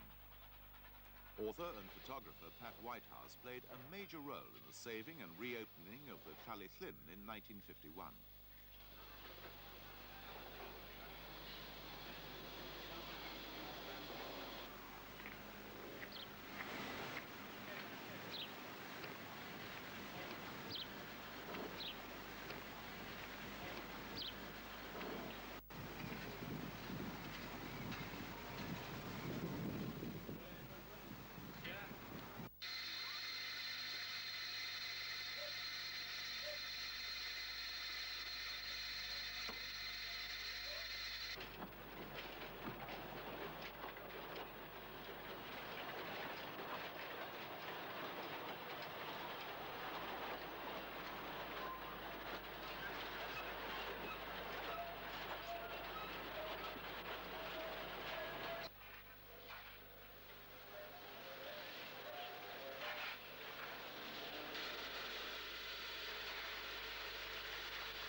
As well as his preservation activities, Pat also photographed and filmed the British steam scene during that fascinating period, the years surrounding nationalisation in 1948. Like everyone, he had his favourites. Locomotives of the former London and North Western Railway and branch lines rank highly. While many pre-grouping types disappeared at this time, the coal tank still had a good few years to go on the line from Nanty Brook to 3 Mile Point, although newer designs did threaten.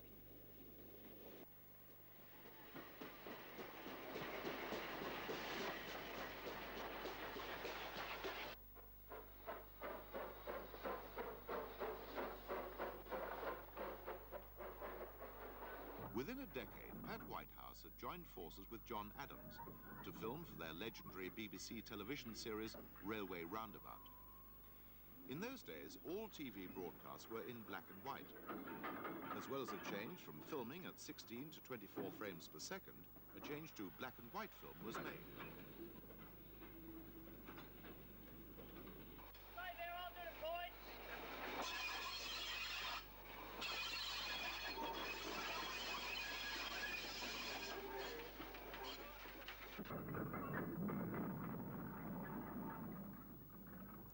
The Railway Roundabout period allowed Pat Whitehouse and John Adams to record many aspects of the fast-fading British steam scene.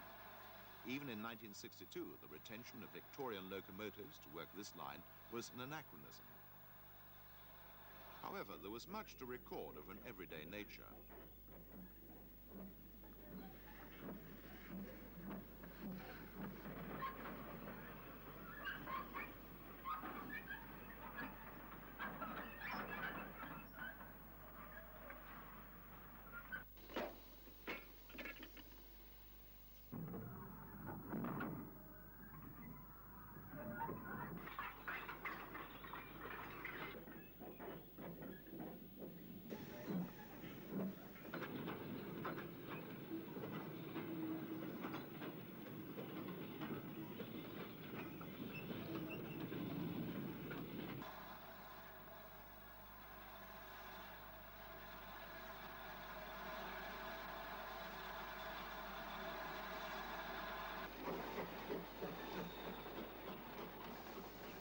On the former LMS, Stannier's Pacifics stole most of the limelight, but the railway did rely on an extensive fleet of 460s for all but the heaviest duties, and we see one of his magnificent coronations at Carlisle.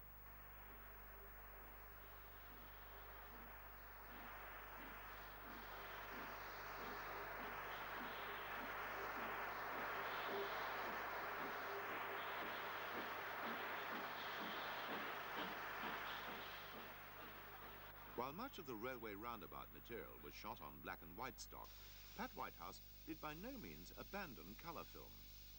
This view near Oakhampton comes from that magical period around 1960.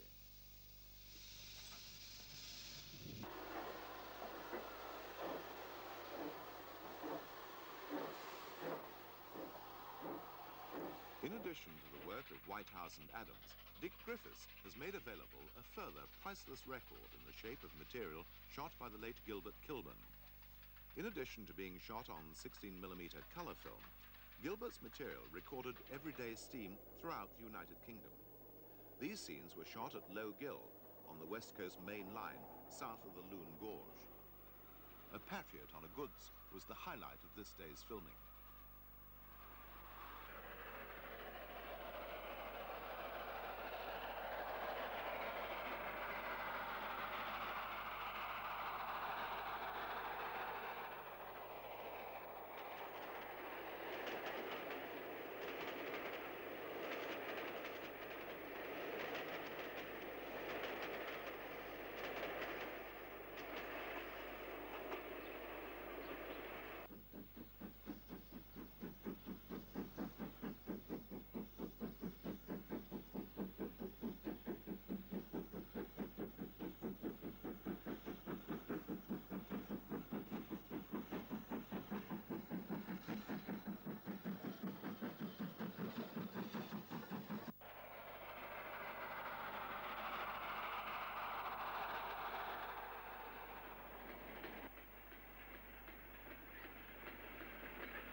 Sterling Video has recently reached agreement with Richard Willis to release his 16mm film on video.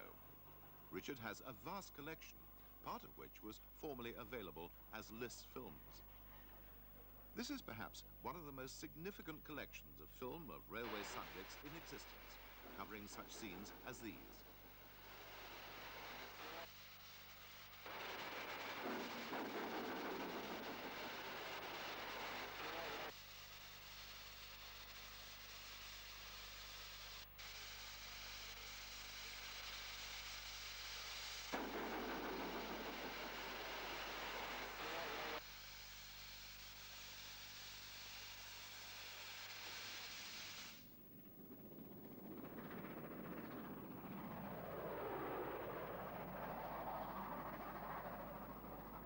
Full-length feature films are to be released by Sterling, whilst Railscene will feature otherwise unpublished material in the archive slots, all in colour.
These few tasters conclude with a view of a double-chimneyed A3 with German deflectors approaching Newcastle Central from the north, filmed from the Castle Keep.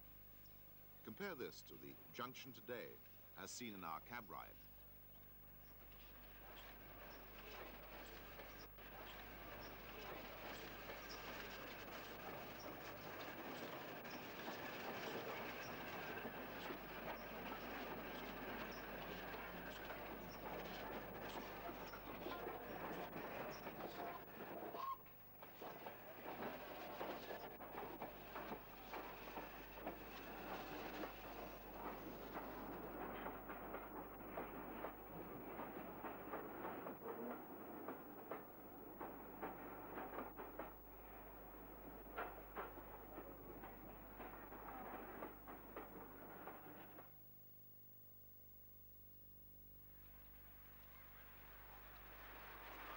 The West Somerset Railway is Britain's longest preserved line. It runs from Minehead on the south side of the Bristol Channel to Bishop's Lydeard, just short of Taunton. The railway's headquarters is at Minehead Station, which was a very famous holiday resort in the days of steam, as there was a Butlins camp in the town. The line was closed by BR in the late 60s, and the Preservation Company has been slowly restoring it since purchase in the early 70s. Stalwart of the line is the Collet 6400 tank, which has recently been returned to use after overhaul. Here we see her picking up the first train of the day at Minehead Station. She's currently the only working example of one of the passenger pannier tanks of the Great Western.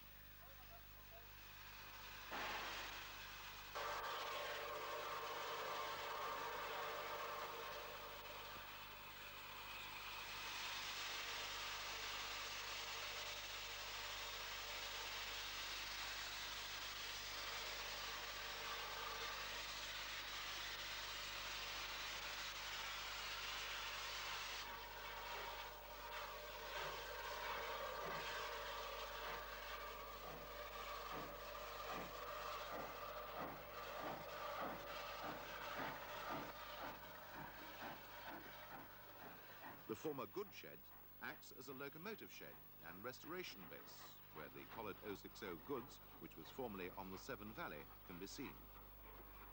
The most celebrated and recent restoration on the line is the former Somerset and Dorset Class 7F, number 53808, which returned to steam in 1987 after a prolonged overhaul.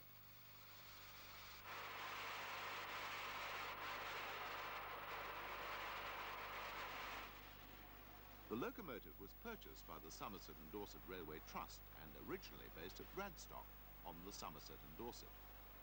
We're producing a special tape to celebrate its return to steam. As the pannier shunts stock, we see the 7F leaving Minehead with a through train for Bishop's Lydeard. The railway operates an intensive service during the summer months with both steam and diesel multiple units. One steam train runs the full length of the line to Bishop's Lydeard, whilst others run a shorter service to the intermediate station at Willerton.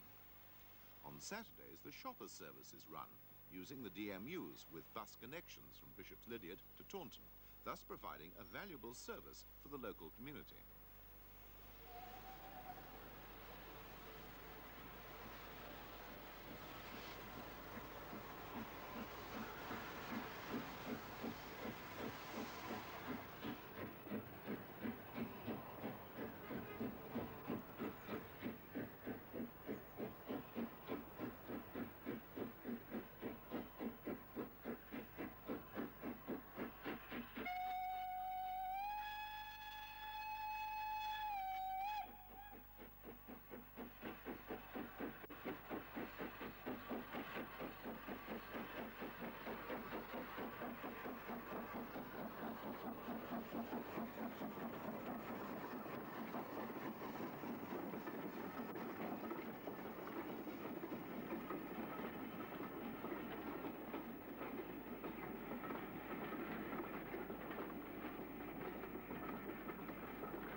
The first station out is Dunster, which serves a beach complex about 1 mile east of Minehead.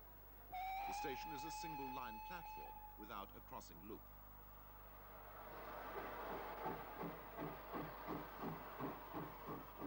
The goods shed is currently in use for storage purposes.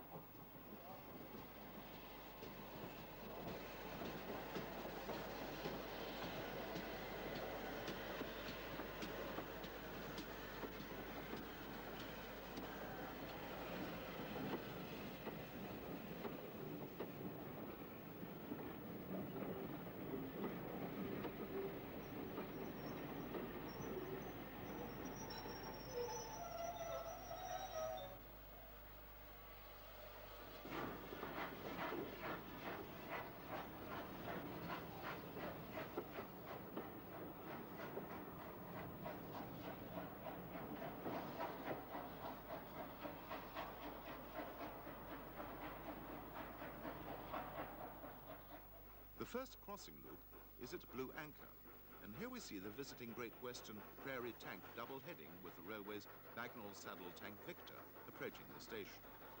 Blue Anchor is situated right alongside the beach, and there's a large caravan complex adjacent to the station.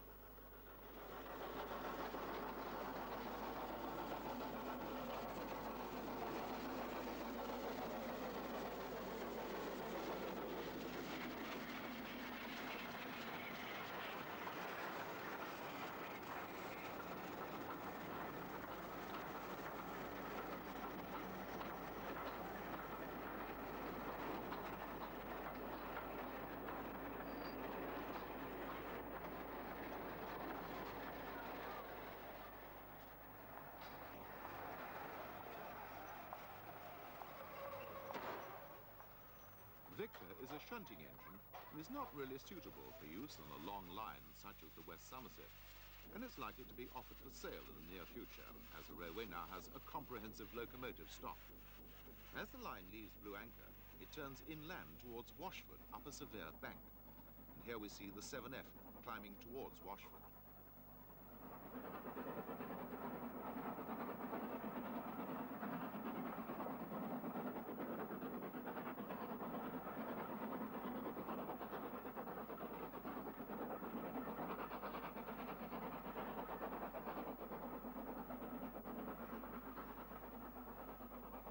Washford Station is the base for the Somerset and Dorset Railway Trust. Here the Trust has taken over the site and has built a number of sidings for displaying its collection of rolling stock and artifacts. Appropriately, we see the 7F arriving at the station on the occasion of the 125th year celebrations of the founding of the Somerset and Dorset Railway.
Amongst the artifacts are this S&D backing signal and starter.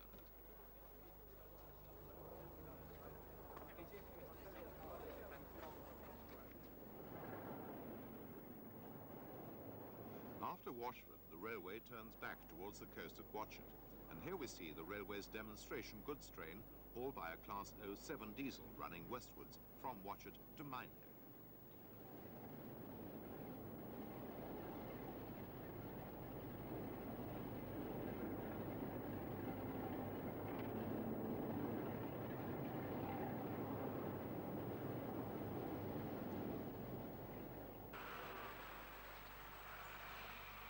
Watchet Station has a single platform and is located alongside Watchet Docks. These are still in use commercially, although there's no railway connection.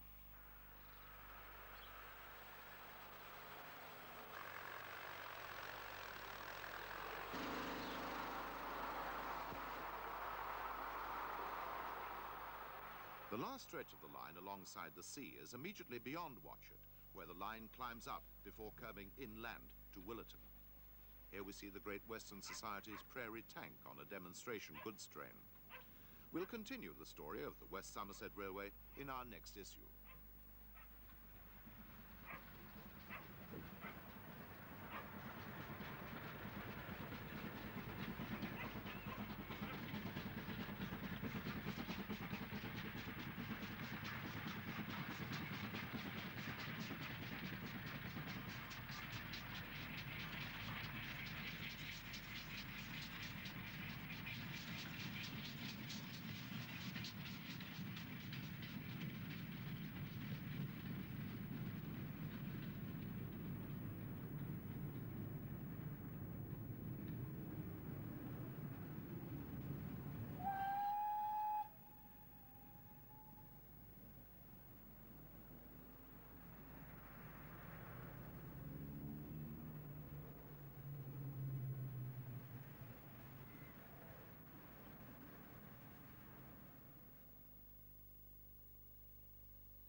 If you're also a model railway enthusiast, then you must get Railscale, our model railway video magazine.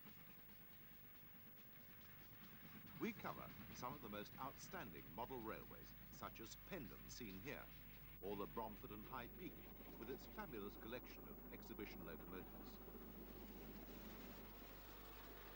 With construction features, hints and tips on kit building, Mike Jolly's building techniques, and a host of other features, Railscale is a must.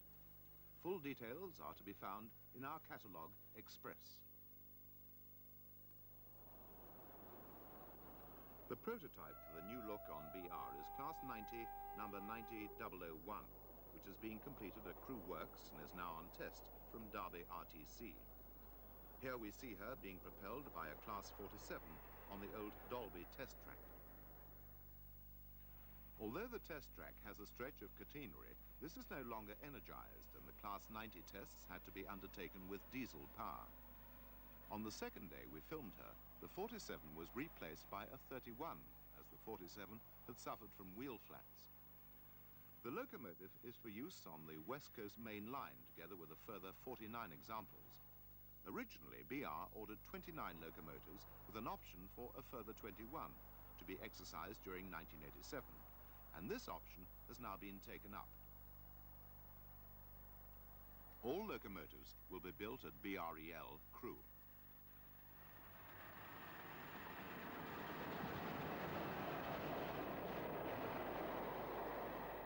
A further development in the Sprinter story is the Metro Camel Class 156.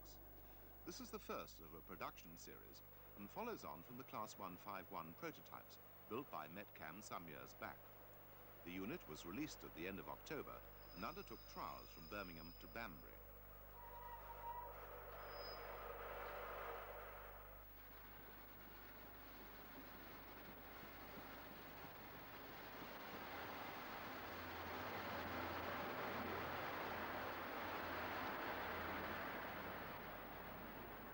Class 319 units are now being delivered for use on the reopened Snow Hill Tunnel in London. These units can operate either on overhead catenary or from third rail 750 volts and is to be used by BR for cross-London services using the newly restored tunnel.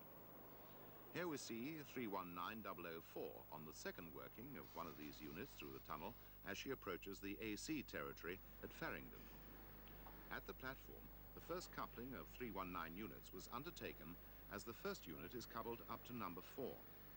The train then left for high-speed tests on the Midland Main Line.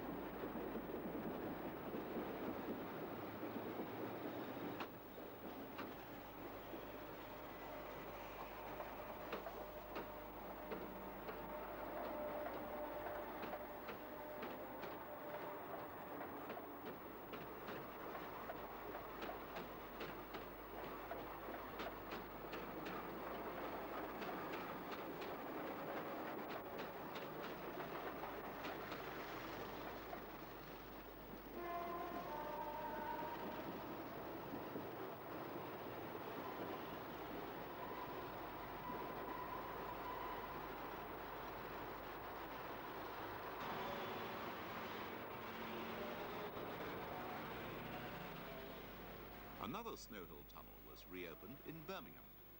At the end of October, the former Great Western Snow Hill station was reopened and the tunnel from Moore Street reinstated. This gives BR a vastly improved network in central Birmingham for commuter traffic on the midline services from Solihull and the south.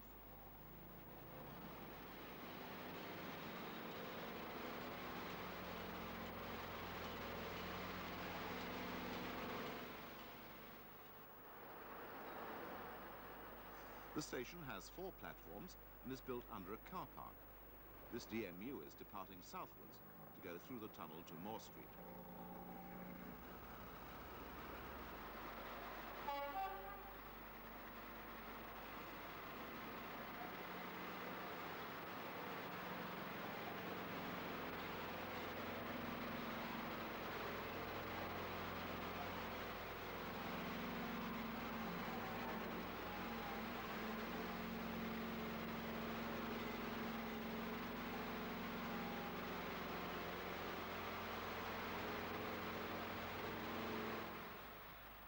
Moore Street, a new station has been built alongside the old to serve the new services through the tunnel to Snow Hill.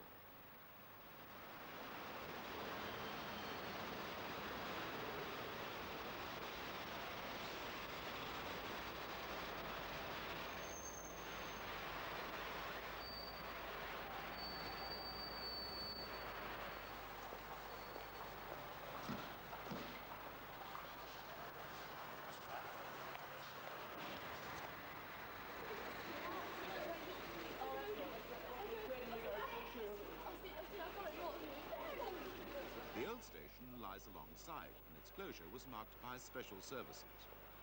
The platforms remain with a degree of dereliction, but on the last day it was bustling with life. Some 30 years earlier, Cam Canwell recorded one of the most celebrated features of the station, the Traverser, with a 5600 tank being run round its train.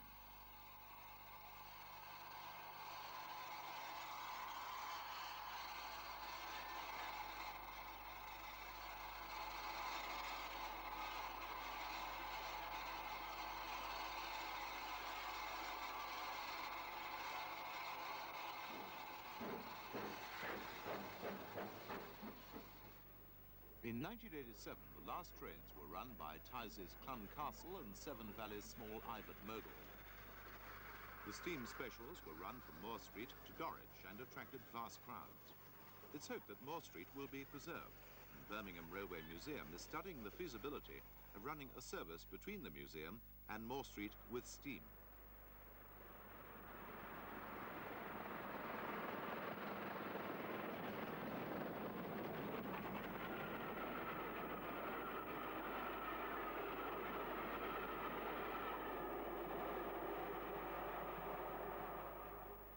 The last train was brought in by a Class 47 and was taken out in the evening by Clun Castle.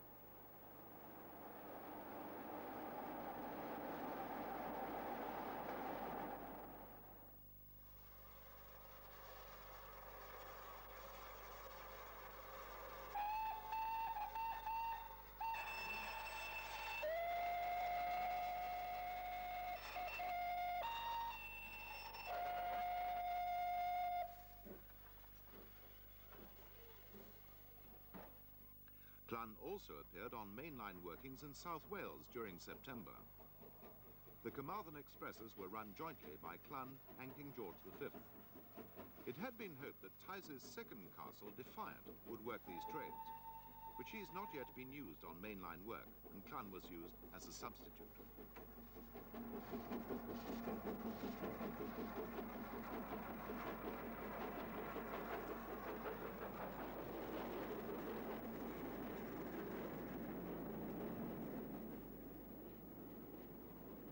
In the autumn, Princess Elizabeth paid a visit to Didcot and reached the Great Western Society Centre on a special to Swindon. Here we see her just before Gloucester on the outward journey.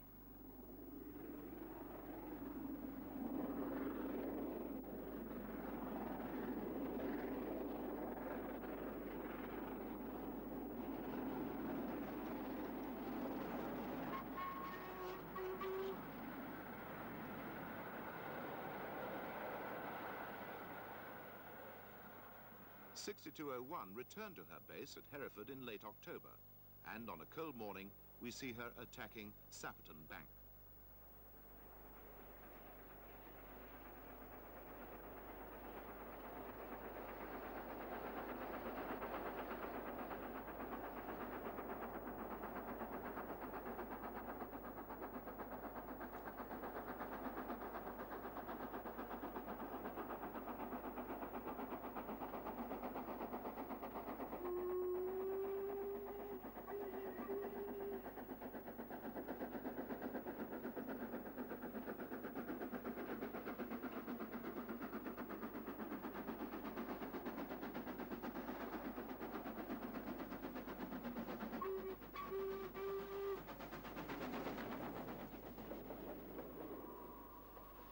At Crewe, two of the locomotives that were on display at the Heritage Centre with Princess Elizabeth remain in BREL's works for overhaul.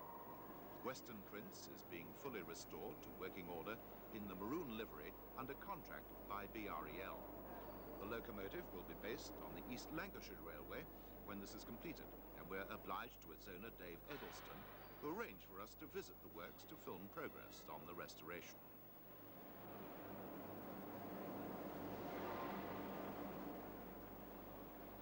Alongside Western Prince is another crew-built locomotive, the last steam express engine built there, Duke of Gloucester. After the Heritage Centre exhibition closed, the Duke was taken into the works and lifted in order to have its wheels removed for tyre reprofiling. It's hoped that the engine will later be available for mainline work.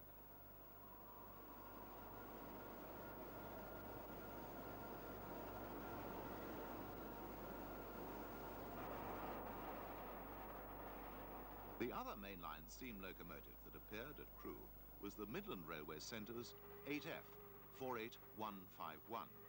She's now been fully restored to working order and is the latest recruit to mainline working.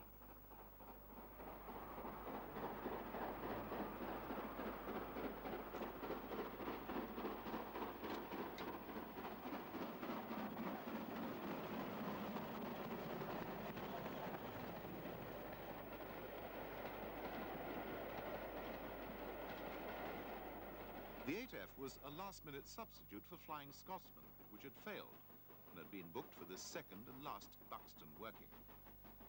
The 8F had less trouble on the approach to Buxton than had Collipur earlier in the year, and was given a clear road up the bank into the sidings.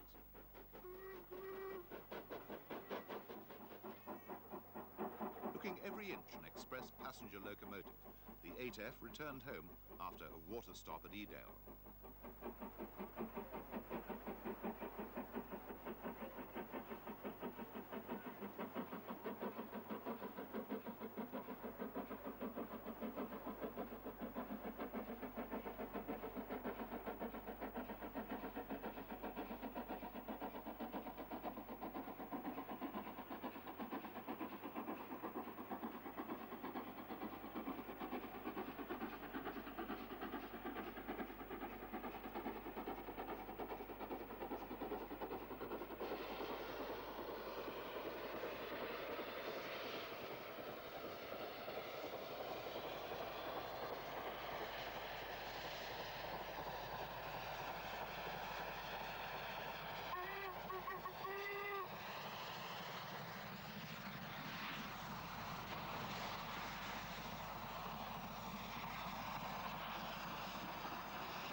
A further substitution was the Seven Valleys BR Class 4, which replaced Collipur on a working from Nottingham to London, organised by the John Player Railway Club.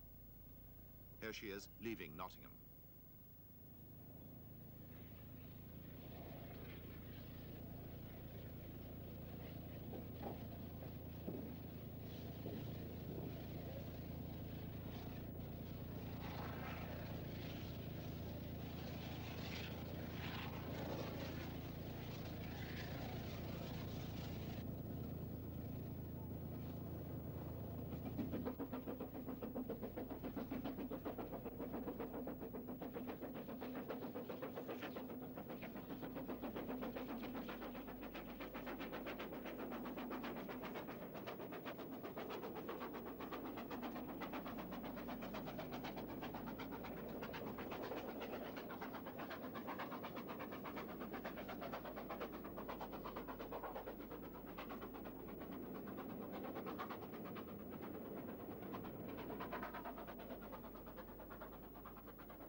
Class 4 gave way to Clen Line at Tyseley, which had also substituted for the original planned locomotive Clun Castle, which was working that weekend in South Wales as a substitute for Defiant.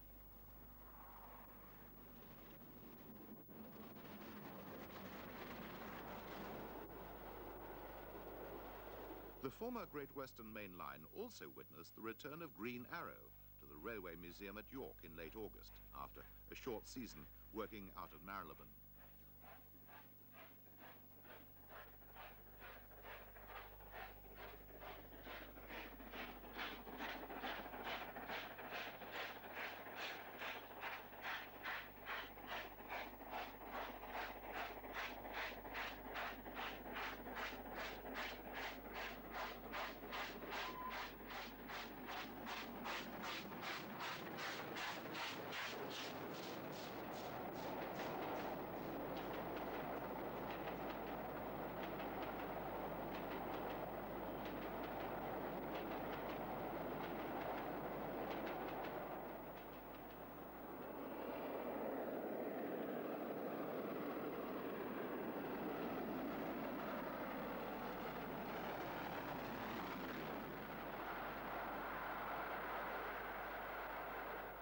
On the V2's route north of Sheffield, the main line is to be diverted at Rotherham.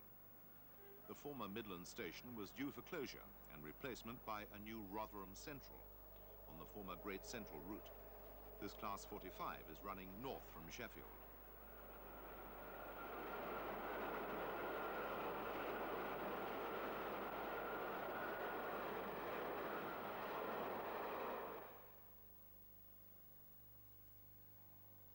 The station still exudes Midland atmosphere and has 4 through roads. The 20s are a regular feature of the area, based at Tinsley Depot.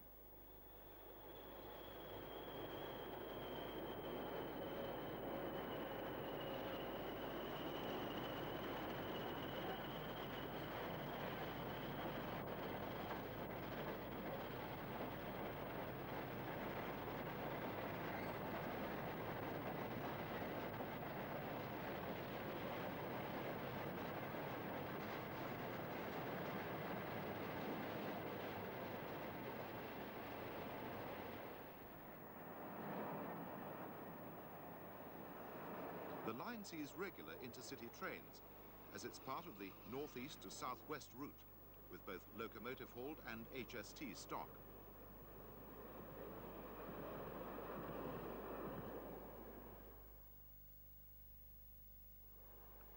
The new central station is a more modest affair, with only 2 lines. It's at present served by sprinters.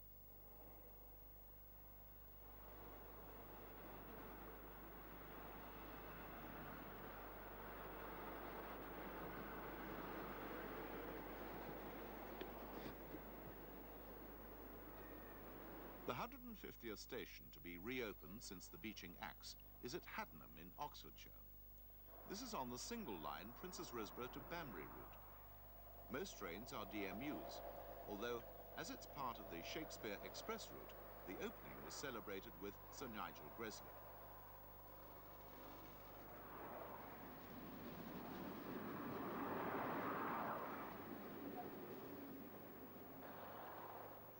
Amongst many highlights were Class 58 hauled passenger trains on the Midland line.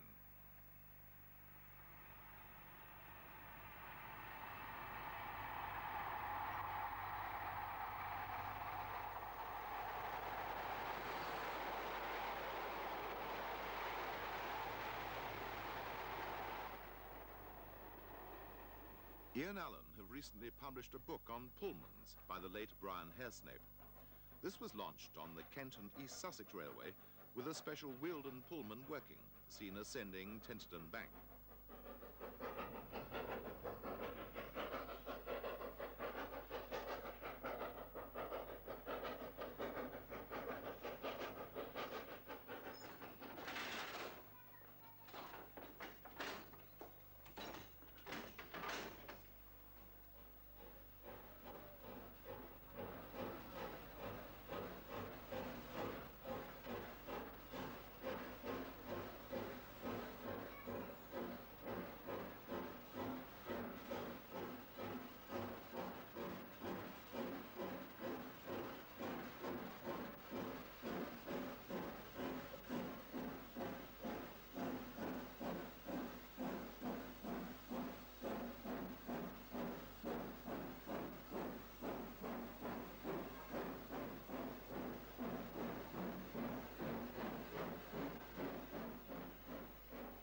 The book is a complete history of Pullman coaches in Great Britain, from the first Midland car to BR's Mark IIIBs and HST Pullman services. The KESR has preserved this Hastings gauge car in which invited guests were entertained.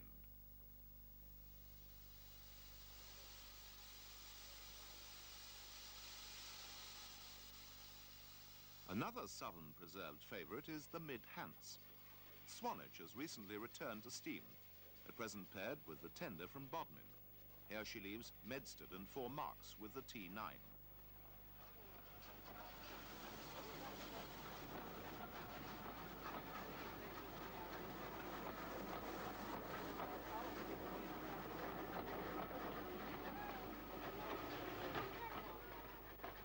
A few weeks earlier, the reverse pairing is seen leaving 4 marks on the Mid-Hants Gala weekend. This was very heavily attended, with extra trains being run.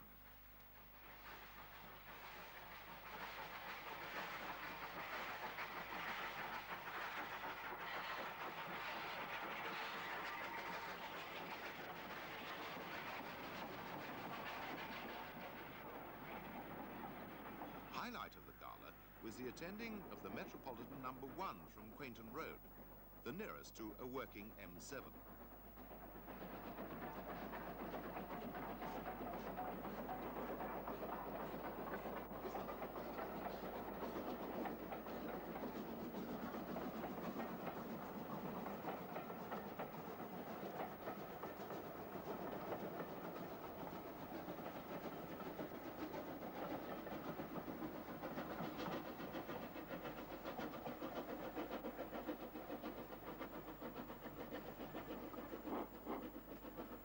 Train to arrive at this platform will be for Alton. Alton only for this platform. Change at Alton for BR electric services to London Waterloo. Thank you very much. Old memories were revived when a 3H unit, formerly number 1106, worked over the line once again. The gala was to celebrate 10 years of preservation on the Mid-Hants. Another welcome visitor to the south was the 7F from Butterley. Here she whistles to Ivor Peters at his home in Bath, as she passes the site of the former overbridge of the S&D outside the city. The 7F was joined by Burton Agnes Hall on Salisbury to Andover and Ludgershall workings in connection with Basingstoke Rail Week. Unfortunately, on the inaugural trip, the Hall failed. This was her only working.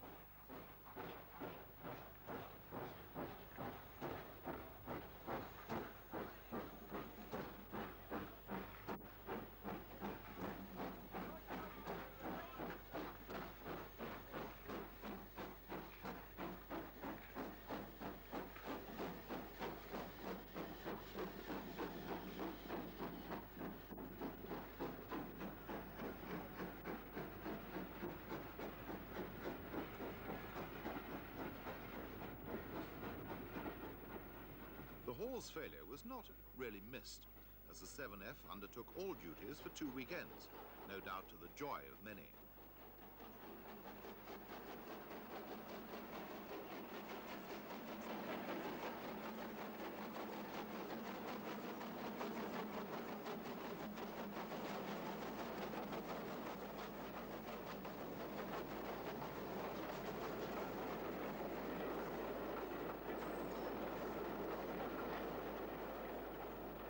Basingstoke's Rail Week culminated in an open weekend. This was a phenomenal success, Gerald Daniels being the instigator. A full account of this will be found in the December 1987 Rail Enthusiast. An incredible number of modern traction exhibits was assembled. 2 Deltics, 2 Class 40s, D200 was used on the main line. All current BR diesels, a Class 59, AC and DC electrics, all to a backdrop of the busy southern main line. Please move your cars immediately from the...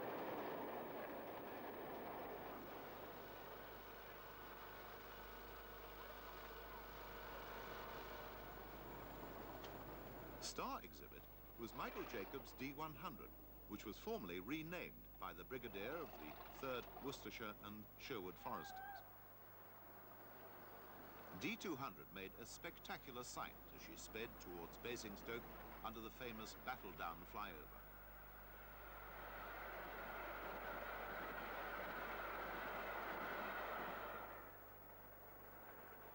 D200 also visited the SR West of England main line in the late summer on a train tours charter from Preston.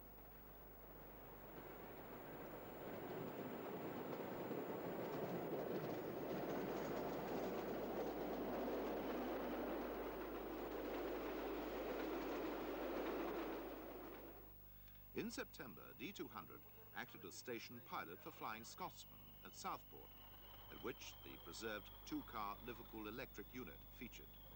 The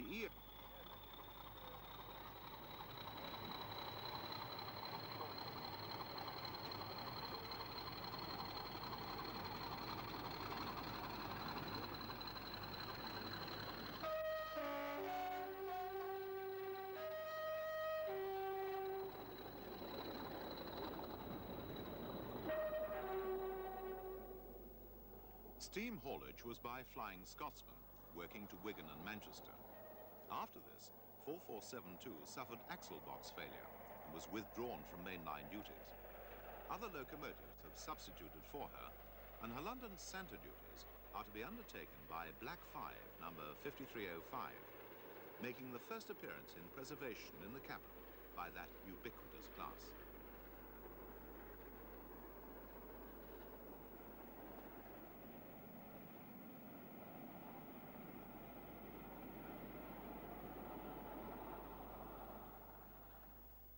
The EMU ran under its own power on specials to connect with the steam workings, and our final scene shows it thus engaged.